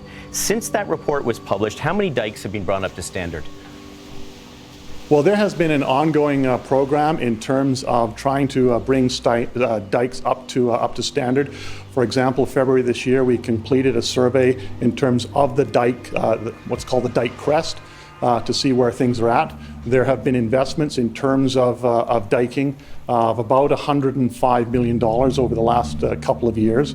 At the same time, there's also been investment in terms of flood mapping to get a much better understanding of the nature of the flood risk. In 2015, there was a report commissioned by the province that found the Sumas River dike was, quote, too low, substandard, and needed to be updated. Why wasn't it fixed? We have had an ongoing dike repairing and dike investment program within the province, as I said, about $105 million, along with additional flood mapping and working with local governments to get a good understanding of the nature of our dikes. We've spoken to municipality after municipality says that they've been asking for more financial help from the province, and their cries for help have not been answered. What we have seen in this province is an unprecedented weather event that none of the experts expected would be the way that it was. And what I have also explained to you is that the responsibility for diking was transferred from the province to local governments a number of years ago. One of the lessons from this event, obviously, is the need for continued investment in dikes, and in my view, a stronger role for the province in that process. But for Tamsin Lyle, that admission comes far too late. I mean, the province has known or has had the capacity to know, because there's been reports on this for decades. If you are in a home that's been flooded and you've lost your pictures, your baby pictures, your grandparents' heirlooms, and all of those things, it's incredibly emotional and it's so frustrating and you feel so angry. So it's hard not to say something when you know that we knew this was coming. Every day I just come here, park my truck here and watch, see how deep water goes now. If I can go back. I just come here every day. Oh, everything is underwater. When we come back. I can't really put people back in the community, and then trying to evacuate them out of there in the spring. And then the creeks and that, where we're gonna come out, will be swollen. So I don't need to have that heartache of trying to rescue people again.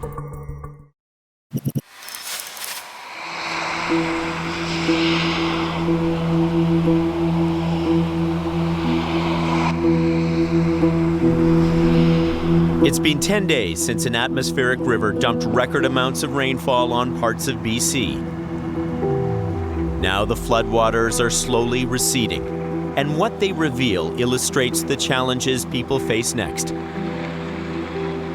About 20 members of the Shaken Indian Band are now stranded in this work camp, part of the Trans Mountain Pipeline construction project. We don't know when we're going to go home. Yvonne Joe is a band counselor. We live in a remote community, but we call that home. And when I think about leaving. We're also a very spiritual people. The day I drove out, I called on my ancestors to take care of the land. And now we'd have a home to go home to. So it's very emotional. It's a very emotional time. This is what she and others left behind. 40 kilometers north of Merritt, the community was still recovering from the summer forest fires. After going from one climate calamity to another, The valley that's been devastated is down in that route there. Band Chief Arnold Lompro says he doesn't know when people can return home. Realistically, I'm gonna wait until next either May or June after the spring runoff, because I want to know what's going to happen, and I can't really put our people back in the community and then trying to evacuate them out of there in the spring when the creeks and that where we're going to come out will be swollen. So I don't need to have that heartache of trying to rescue people again. So who will be there for them? And so many others in BC who have lived through a year of chaos and survival.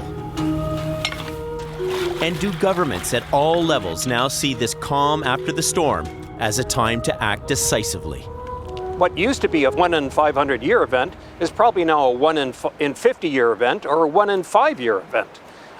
They don't understand and appreciate that the scale and the pace of everything has changed. And this is just the beginning of climate change. I really hope that we do this differently next time, but I also am cynical, having seen them not do it the previous 20 times. For Tasman Lyle, there are no more lessons to be learned. The time to act is now.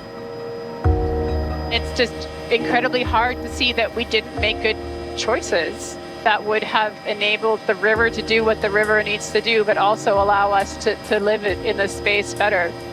I know that we need to live here. We can't sterilize this land. It's, one of the most productive agricultural plots of land in all of Canada, and it's people's homes. But we can do better than this.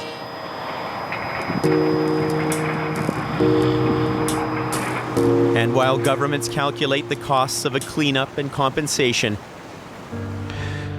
what about the human cost of this climate crisis? Just knowing that we're not going to be able to go back home is devastating. And they're talking about 2 years, maybe, if that, and they're going to change the road to get to home. And I'm sorry. I'm sorry.